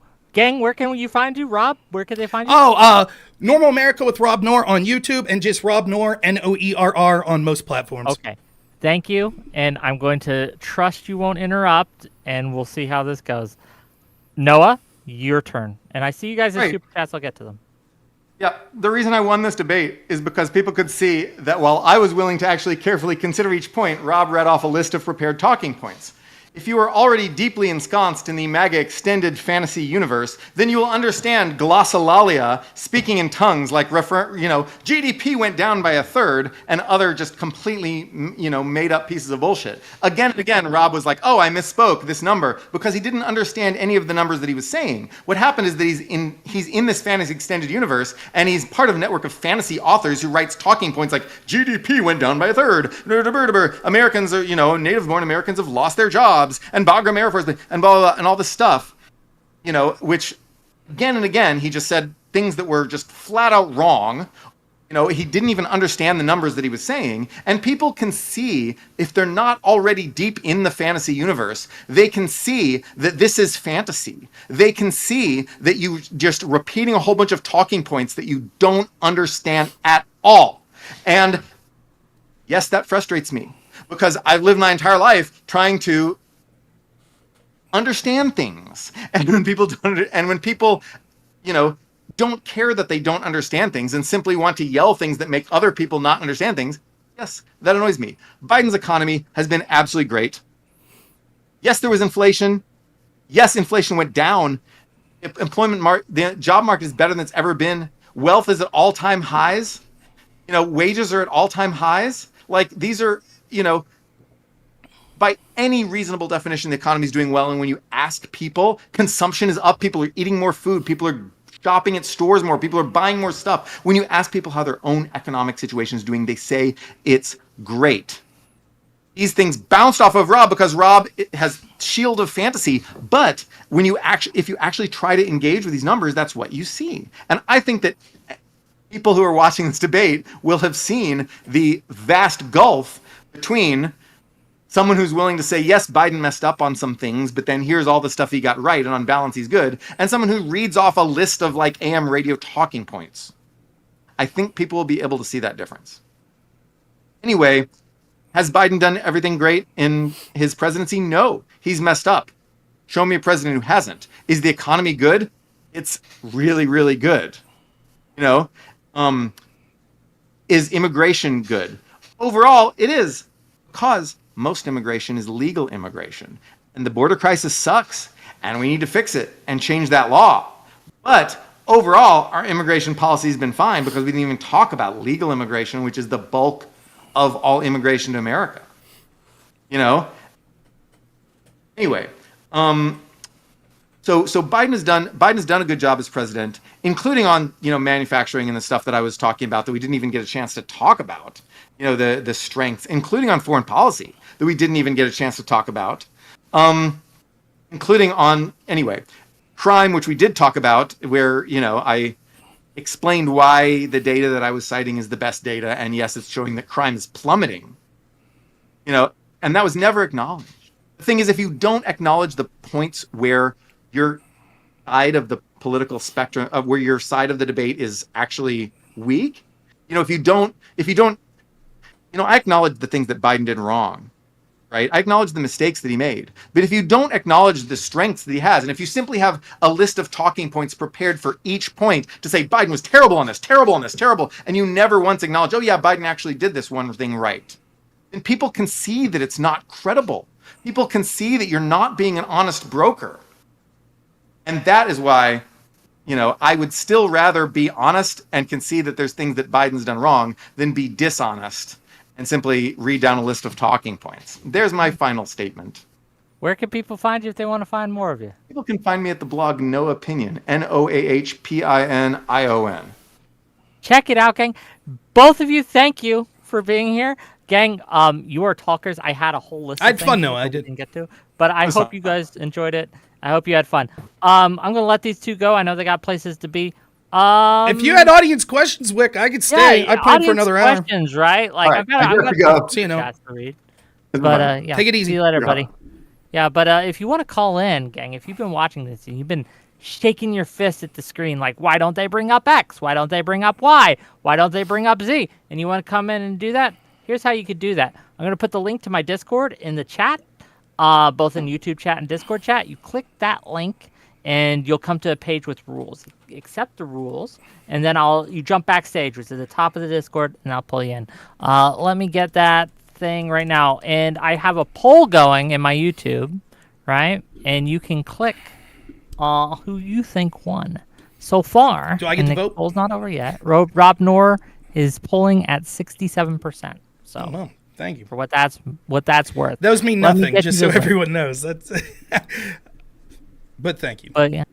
No, you guys, like, my one frustration with the debate is you guys spent all sorts of time on all, like, very minutiae topics. I wanted to kind of get more broad with things. Well, even in the crime, I tried it. So, look, I'm going to blame Noah, but I know I'm to blame as well. Like, I think Noah started off, right? Noah's opening statement is what it is, and then mine. And then when Noah first got to talk, he talks in like a 4-minute batch. And I'm going to get my time. I'm going to respond in an equal amount of time. And so it tends to lead to less of a back and forth and more of just a broad outlining of each of us making 3 or 4 points. The crime point, really, to me, that was such a small part of the debate. I honestly really wanted to get to the CHIPS Act because for me, the appeal of debating Noah was debating an economist. I want to debate people in their field of their knowledge. So that's the topic I wanted. I was hoping we'd start there. And then if we didn't get to some of the other, that would be fine. But he's jumped in on wanting to talk about crime. And I felt that if you just tell me this, Wick, if you're making the positive case for Biden, that doesn't seem like a good area to start because even if crime's down a little, that's not like driving people to the polls necessarily. If anything, that's a weakness. If I'm him, I would be like economy, CHIPS Act, manufacturing. That's what I would have been doing if I was him. So I don't know why he focused on crime. I didn't prepare anything for crime. I didn't think crime was going to come up. Crime wasn't on my list of topics to discuss, simply because there are much other bigger, as you said, the important topics that we wanted to touch. But it is what it is. Gang, let me read these super chats real quick, and then again, if you want in, I put the links in the chats. Click those links and accept. Thanks, Nash Trucker, by the way. Yeah. Well, let me get to these super. We already read the $10 at the first from Pondering Politics. $5 from Firechild. Republicans were the ones who killed the border bill. Thank you for the $5. $2 from Firechild to say, did you bring enough fries for the rest of the class? If you want a fry, come to my house and I'll give you a fry. $5 from Firechild to say, finally, I was going to ask if these two could start yelling at each other already. Well, you got that. $20 from Pondering Politics, and let me read what he sent me. He says, Bagram had 2 runways, but half the loading capacity, and was located miles from the major population center and required thousands of troops to run. The equipment left behind was equipment sold to the Afghan government. It wasn't ours. Trump's DOD audited the situation and couldn't account for it all, scattered across the country. So You want me to respond to that? Play while we wait for callers, if you want. Although it is true that Bagram's base was smaller, it was secure, which is the most important thing. This could have been a withdrawal that happened months. Instead, we decided to close Bagram Air Base. It also had a prison there, which held ISIS-K. So we actually had the very people that we relied on for defense, the Taliban, that this is what Pondering will want you to believe. Well, instead of a secure airport that had smaller lanes, instead of using that, we should have gave it up, allowed the ISIS prisoners free that we thought would murder Americans, which they did, and then rely on the very Taliban that we were told we had to fight for 20 years to provide defense. And predictably, it went ass up. And as far as, well, the munitions and the equipment that was left was stuff that we sold. That might be true, but we could have left such as small equipment like small arms and things like that while taking back the larger stuff, which they chose not to do. The idea of Trump's DOD not having an account for it, fine, whatever. The point is, according to internal investigations, there's over $7 billion of equipment that made its hands into the hands of the Taliban. Nor does it address the fact that we see people from Biden's own State Department that are saying what a disaster it was that they were basically thrown in at the last minute. Fair enough. And just while we wait again, I want to introduce the audience, and you may have seen her earlier when she crawled on my lap. Let's say hi to Lola real quick, gang. Oh, she's cutie. Hello, Lola. Hello. Oh, she's nervous, but She looks she exactly just- like my mom's old dog, named Princess was that dog's name. nice. She's just been sitting on my lap for half the debate, but Someone's got to Yeah. give a super chat or a donation for Lola. That seems reasonable. Lola is gonna get pampered. Not either in my way. I'm channel. gonna Do it on be Whick. real, right? I'm gonna be real with you. Lola's gonna get pampered either way. She's great. But say hi to Lola. But what we need actually is people to call in. Pondering, you've been making some super chats, and I appreciate that. But I'd like to have you on. And He have go. a He little come bit on of- for an hour. I'll debate pondering too. Yeah, we'll see. Bring it on. It's a little later than I normally run, so I Well, don't know yeah. how If you got to go, you got. I want to be done by. Oh, 10 here we go. PM. Here we go. Okay. Speak of the devil. Oh, there he is. Yeah, you said his name 3 times, and much like Beetlejuice, right? There he Yep. is. Listen, I've got a very limited time here. My girlfriend's going to kill me. No, so just real quick, Rob, on the equipment front, the only point I was making were 2 things. Number one, it wasn't our equipment. It was equipment that we sold or loaned to Afghanistan throughout the 20-year occupation. Number 2, the DOD had been trying to track that equipment since 2009. So under the Obama administration and the Trump administration, they failed to account for it all. So I don't know if this is what you're claiming, that the whole thing was taken care of under Trump and then Biden came in and fucked it up. But under Trump, we couldn't track all that equipment, let alone gather it. And Trump was responsible for the first wave of the retrograde from Afghanistan. So to the extent that you're upset about the $7 billion of equipment, I think it's only fair that you give at least a little bit of blame to Donald Trump, too, and not just Biden. Okay, let me respond real quick before you have to go. I have to look into whether or not there was any munitions that were actually the U.S. soldiers that left them on the ground and left or not. But for the sake of argument, let's say that's not the case. I don't believe you're right on that, but let's say it's not the case, and this is just talking about Wait, equipment. could you clarify that? I'm sorry, one more time. Right. So my understanding was, although you are right that the percentage of this was stuff that we had sold to Afghanistan that's lumped in that $7 billion, there was also equipment that was the equipment of the U.S. troops that were there that was left behind and was never sold. And so, for example, things like Apache helicopters, other things that were left there that weren't specifically sold. Yeah, but I think my understanding was, according to the Special Inspector General's report on the Afghanistan withdrawal, those were rendered inoperable on our, all the shit that was ours. The DOD said that they rendered inoperable on their way out. Like, if they couldn't take it out with them on the Chinooks and everything, it was a giant paperweight. I don't know that that's true, but to go to your point specifically, does Trump deserve some sort of blame? Yeah, Trump deserves blame for not pulling out in the first place. That's one point I give Joe Biden. There is an argument to be had that regardless if you say, well, it's because Trump's generals lied, blah, blah, blah, he kicked the can down the road. That's true. Biden bit the bullet. And there was always going to be some badness that came with that. The problem is when it comes to gaslighting the world that, oh no, the ANR, whatever, was going to be successful to stand up to the Taliban, and then it collapsing in 3 days because of the way they pulled out. That meant that although you're right that maybe there were tracking issues before, the problem was magnified to the umpteenth degree, including with this equipment, because of the disastrous way in which Biden pulled out. Okay, I know you're getting girlfriend aggro. I see it, Listen right? here. So, no, we can't hear it, but we see it. We man. know who runs this show, okay? True. So yeah. She's probably a Rob. She's one of my subscribers, right? She's probably like, get him, She Rob. voted for Rob in the poll. She Good, Rob good. won the debate. You clearly got him. Oh, and to be clear, the poll's at 58%, Rob. So you're losing. I'm losing ground. as you That's go, okay. but it's okay. So, Rob, we'll talk about this soon. Hey, can I link you? I don't know if you have it, that Special Inspector General's report. I think I have it, but link it to make sure it's the right one because yeah, go ahead. We'll do. All right, And we can see you talk guys. someday about it. Okay, see ya. Have a great day. Have a good one. And yeah, it is a little later for me, so I'm probably going to have to call it here. Okay. It doesn't look like we're going to get bites on the callers, but that's okay. Thank you, all of you, for coming to watch. I see you guys on Twitch. Thank you for the subs there. I see you. Thank you for the super chats on YouTube. And Kick, you guys are trying. You guys are trying real hard. I appreciate. Can I say one thing before we go? Of course. Okay. And thank you for being willing to come on, and I do appreciate that. Yeah. I just want to say that I thought the moderation was fine, and I want to let my audience know, and anyone that's listening on your end, I think Whick's really been putting the time in. I really do. And I think there's something admirable about that. It's not easy to get all of these personalities together. It's not easy. We had, like, both me and Noah had scheduling conflicts, like appointments that came up and things like that. So, Whick, I think you deserve some appreciation. I think you're putting out good content, and always enjoy coming on and working with you because it's so easy to beat you around in all these debates and everything. So it's but no, I do. I have noticed, and I hope other people notice. Have we ever debated? We've been on some panels. We're on that stupid, one of my least favorite things I ever did. It's a huge drama story, but I had to do a white issues panel because Lauren Southern was supposed to do it and then dropped out, and Samantha Banana asked me to do it, and you were on this white issues all panel. White everything. I hated that shit. I don't care about that stuff, but yeah. So we were on, and I think we did a couple panels, but. Oh, maybe. Anyway, always a pleasure. Always welcome, gang. Find him, Normal America with robnoerr. Oh, do you want to talk to Jeb Tan real quick? He's backstage too. I'll talk to Jeb, sure. 5 minutes.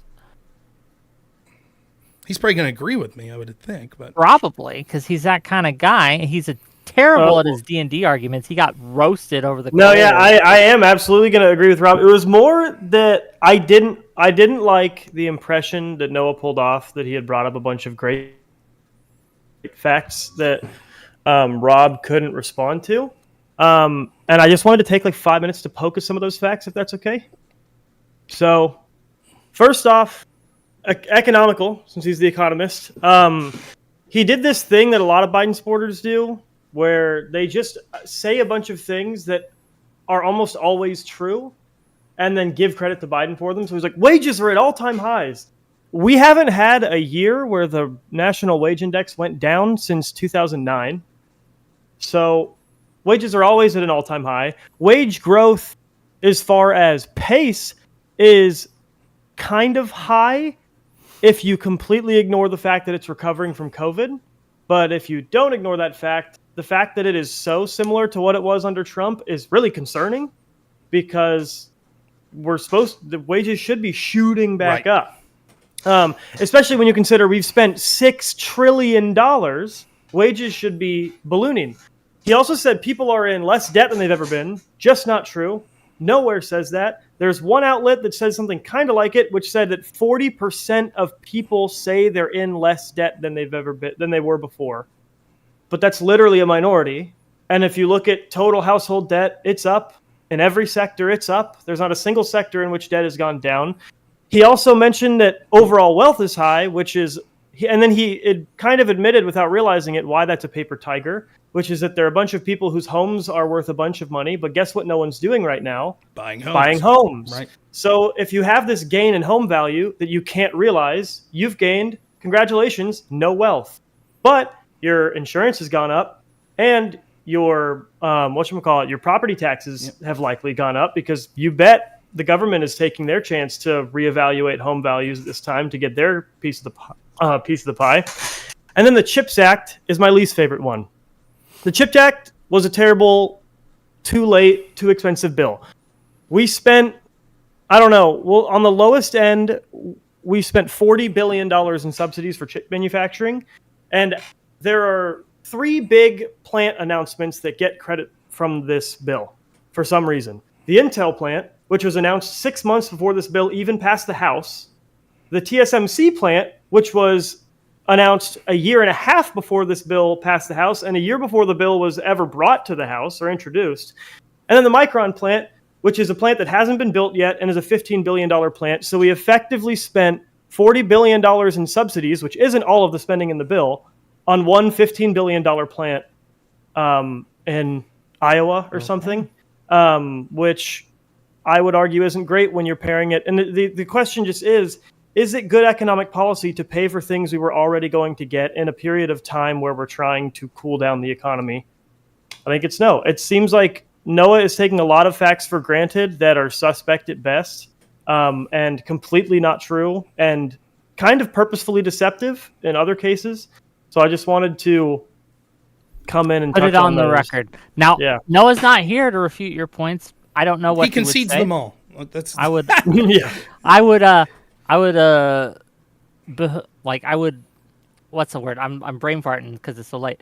I would like to hear what he would urge say. you. I would Okay. Yeah. urge you to reach out to him directly and see what he has to say. Right. Yeah. Again, he has a blog. He writes about all this stuff. It's really great. The final total before we go, just to let you know, robnoerr won the debate according to my audience for 57% of the vote. Gang, I'll let you know. Tomorrow, we got some great shows coming up. At 6 o'clock, we have the all-women panel talking about why men suck. But then at 8 o'clock, 8 Eastern, we're going to have Destiny on. And we're going to have a bunch of his detractors. A lot of people saying debates don't matter. Debates like this don't change any minds. Debates like this are a waste of time. And Destiny's going to challenge them all. And it'll be fun. So tune in tomorrow. Did you have me or Jeb on as detractors for Destiny? We both detract.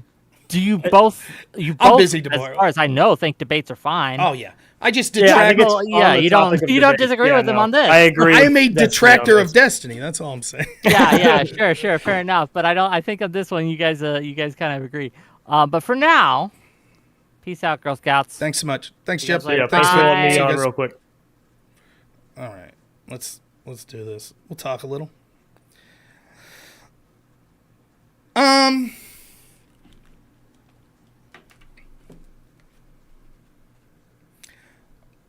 I don't know what to say. I'm not impressed with no.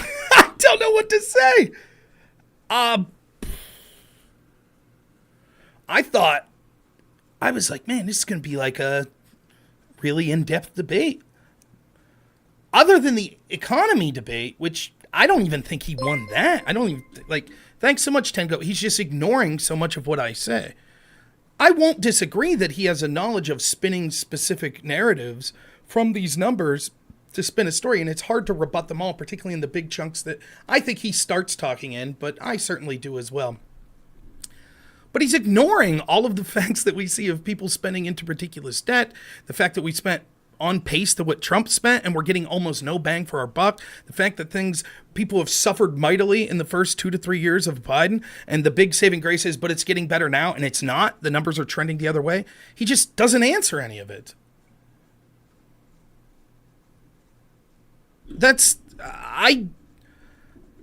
I was not impressed on any level. And then for me, oftentimes what I find is there's a micro issue within the debate that becomes the most interesting thing to me, right? So this happens to me a lot, and I don't know if my audience feels the same way as me or likes that this happens with me a lot, where something will be said that's tangential or it's just one part of the argument, but it's so ridiculous that to me it colors the entire debate in a different way. When an economist tells you that locking down the United States and world economy did not negatively impact the economy, what more do you need to say? Aftershock was nervous for me. I won't say I was nervous. I was excited to debate the economy. I think I left some meat in the bone there on the economy, but no, I think he's a real economist. Oh yeah, he said that. That was his argument. I don't get it. What? I just think that, particularly going into the economy portion of the debate, I don't even think it was close. Like, he basically conceded everything on immigration. On crime, he didn't address anything. He just went back to, well, I think the FBI crime stats are real. And it's like, even if that's the case, that's just with homicide, and that's still higher than it was under Trump. And he's just like, well, it trended up under Trump. But he conceded that the reason it was high under Trump was because of Democratic rhetoric and policies. The defund the police crowd. That wasn't Trump. And then I was like, okay, I'm waiting to get to the... And it was also a strange thing. Like, I've had people complain before about this. Am I the only one who looks as an opening as... I'm going to give an abstract. Like, if you write a scientific paper and you're like, here's the abstract of what we're going to say. We looked at, 10 mice that were infected with, influenza, and we did blah, blah, blah. Our conclusions were that blah, blah, blah, blah, blah, blah, blah, blah, right? That's what the abstract is. Then you get into the specific details. That's how I view an opening statement.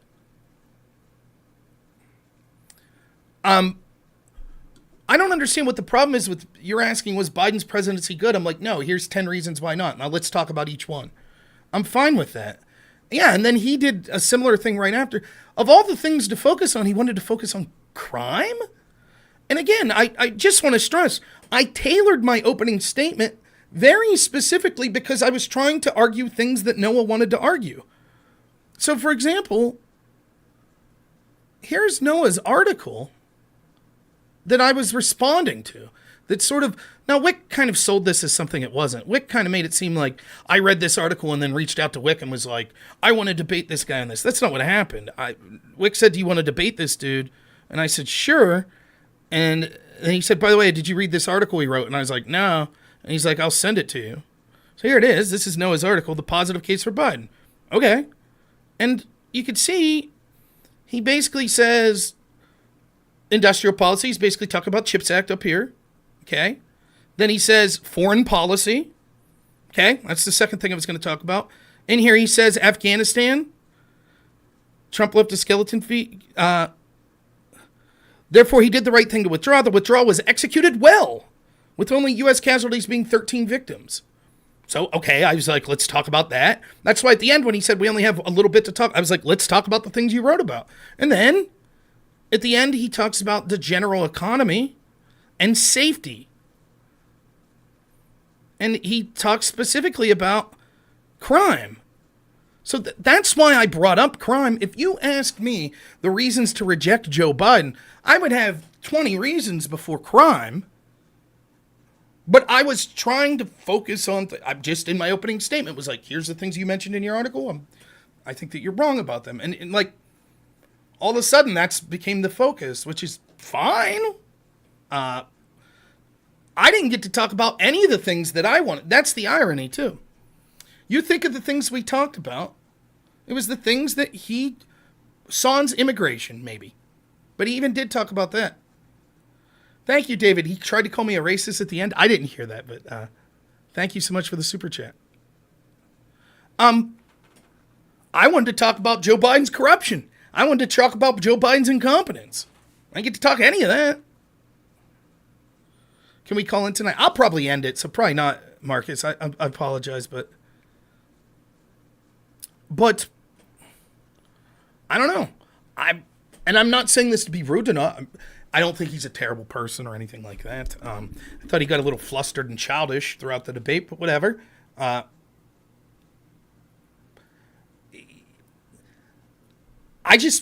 was not that impressed. I don't know. I expected more. I thought that obviously I'm biased, but I didn't even think it was a close debate. A debate where I learned to use AI. A night where I learned that might be helpful. Yeah, he wasn't as bad. That's true. That's certainly true. Thank you so much, Dex. I really appreciate it. Yeah, Marcus, I'd be down some night. All right, well, I hope you all enjoyed this. I want to give a shout out to someone. First, I want to give a shout out always to my friend Aftershock, who's always helping me out. I really appreciate it. Also like to give a shout out to Black Elk, who's still editing videos for me, who's doing a phenomenal job. Please, please, please, if you need to hire any sort of video editor, reach out to me or reach out to Black Elk. If you go to my YouTube channel and you see all of my daily videos I'm putting out, you'll see a link right there to his X channel. So please, even if you just give him a shout like, hey, thanks so much, you like what he's doing, I really appreciate it. The last person I want to give a shout out, though, is this gentleman.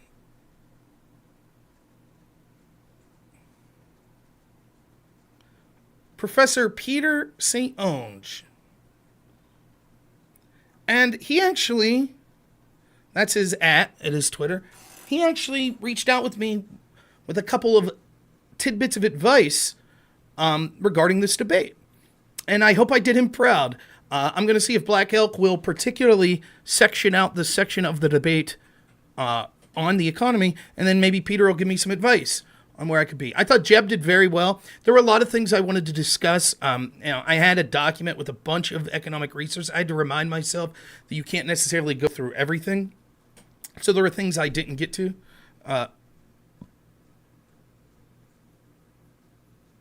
So, you know, but yeah, I'm walking away feeling great, Aftershock. I thought that he ran into a buzzsaw. I knew it, though, if I'm honest. I told myself I actually did an hour and a half of research yesterday.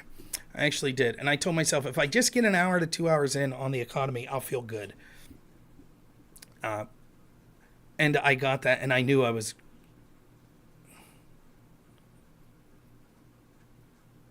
Oh. Aftershock's really good, yeah. Yeah, Peter's a right-leaning economist, yeah. But,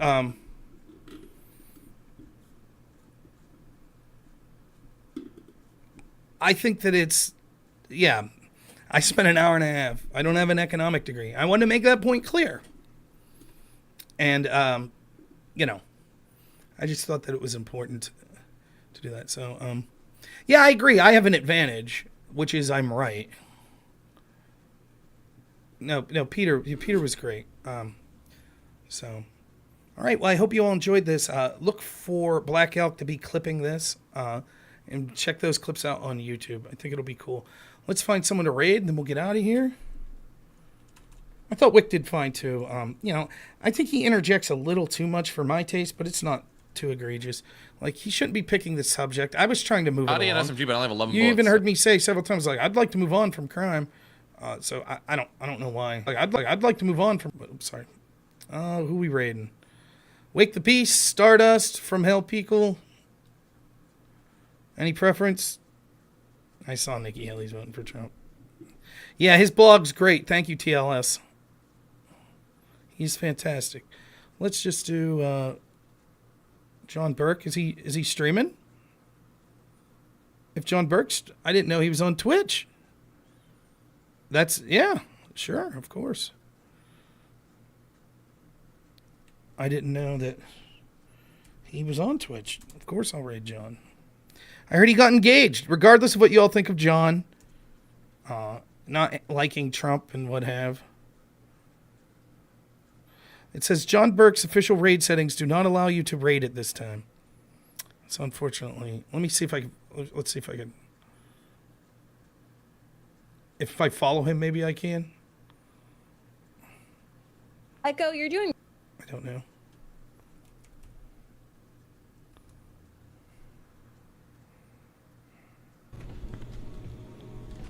No, I don't think so.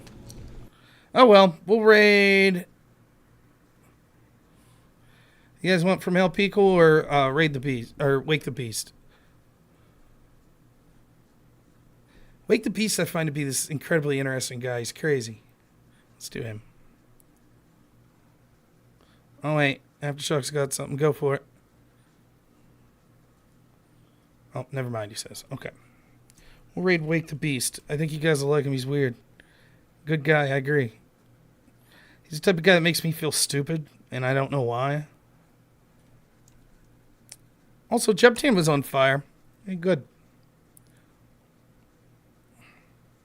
So, all right, guys. I hope you enjoyed this. It should be on tomorrow night. That'll probably be my last stream of the week because I got some stuff going on Friday with some family coming into town, which I'm really looking forward to. So, it should be a good show tomorrow. Check me out around 6 to 8 p.m. It should be on there. Remember, check out the YouTube channel around noon every day. We're putting new clips up.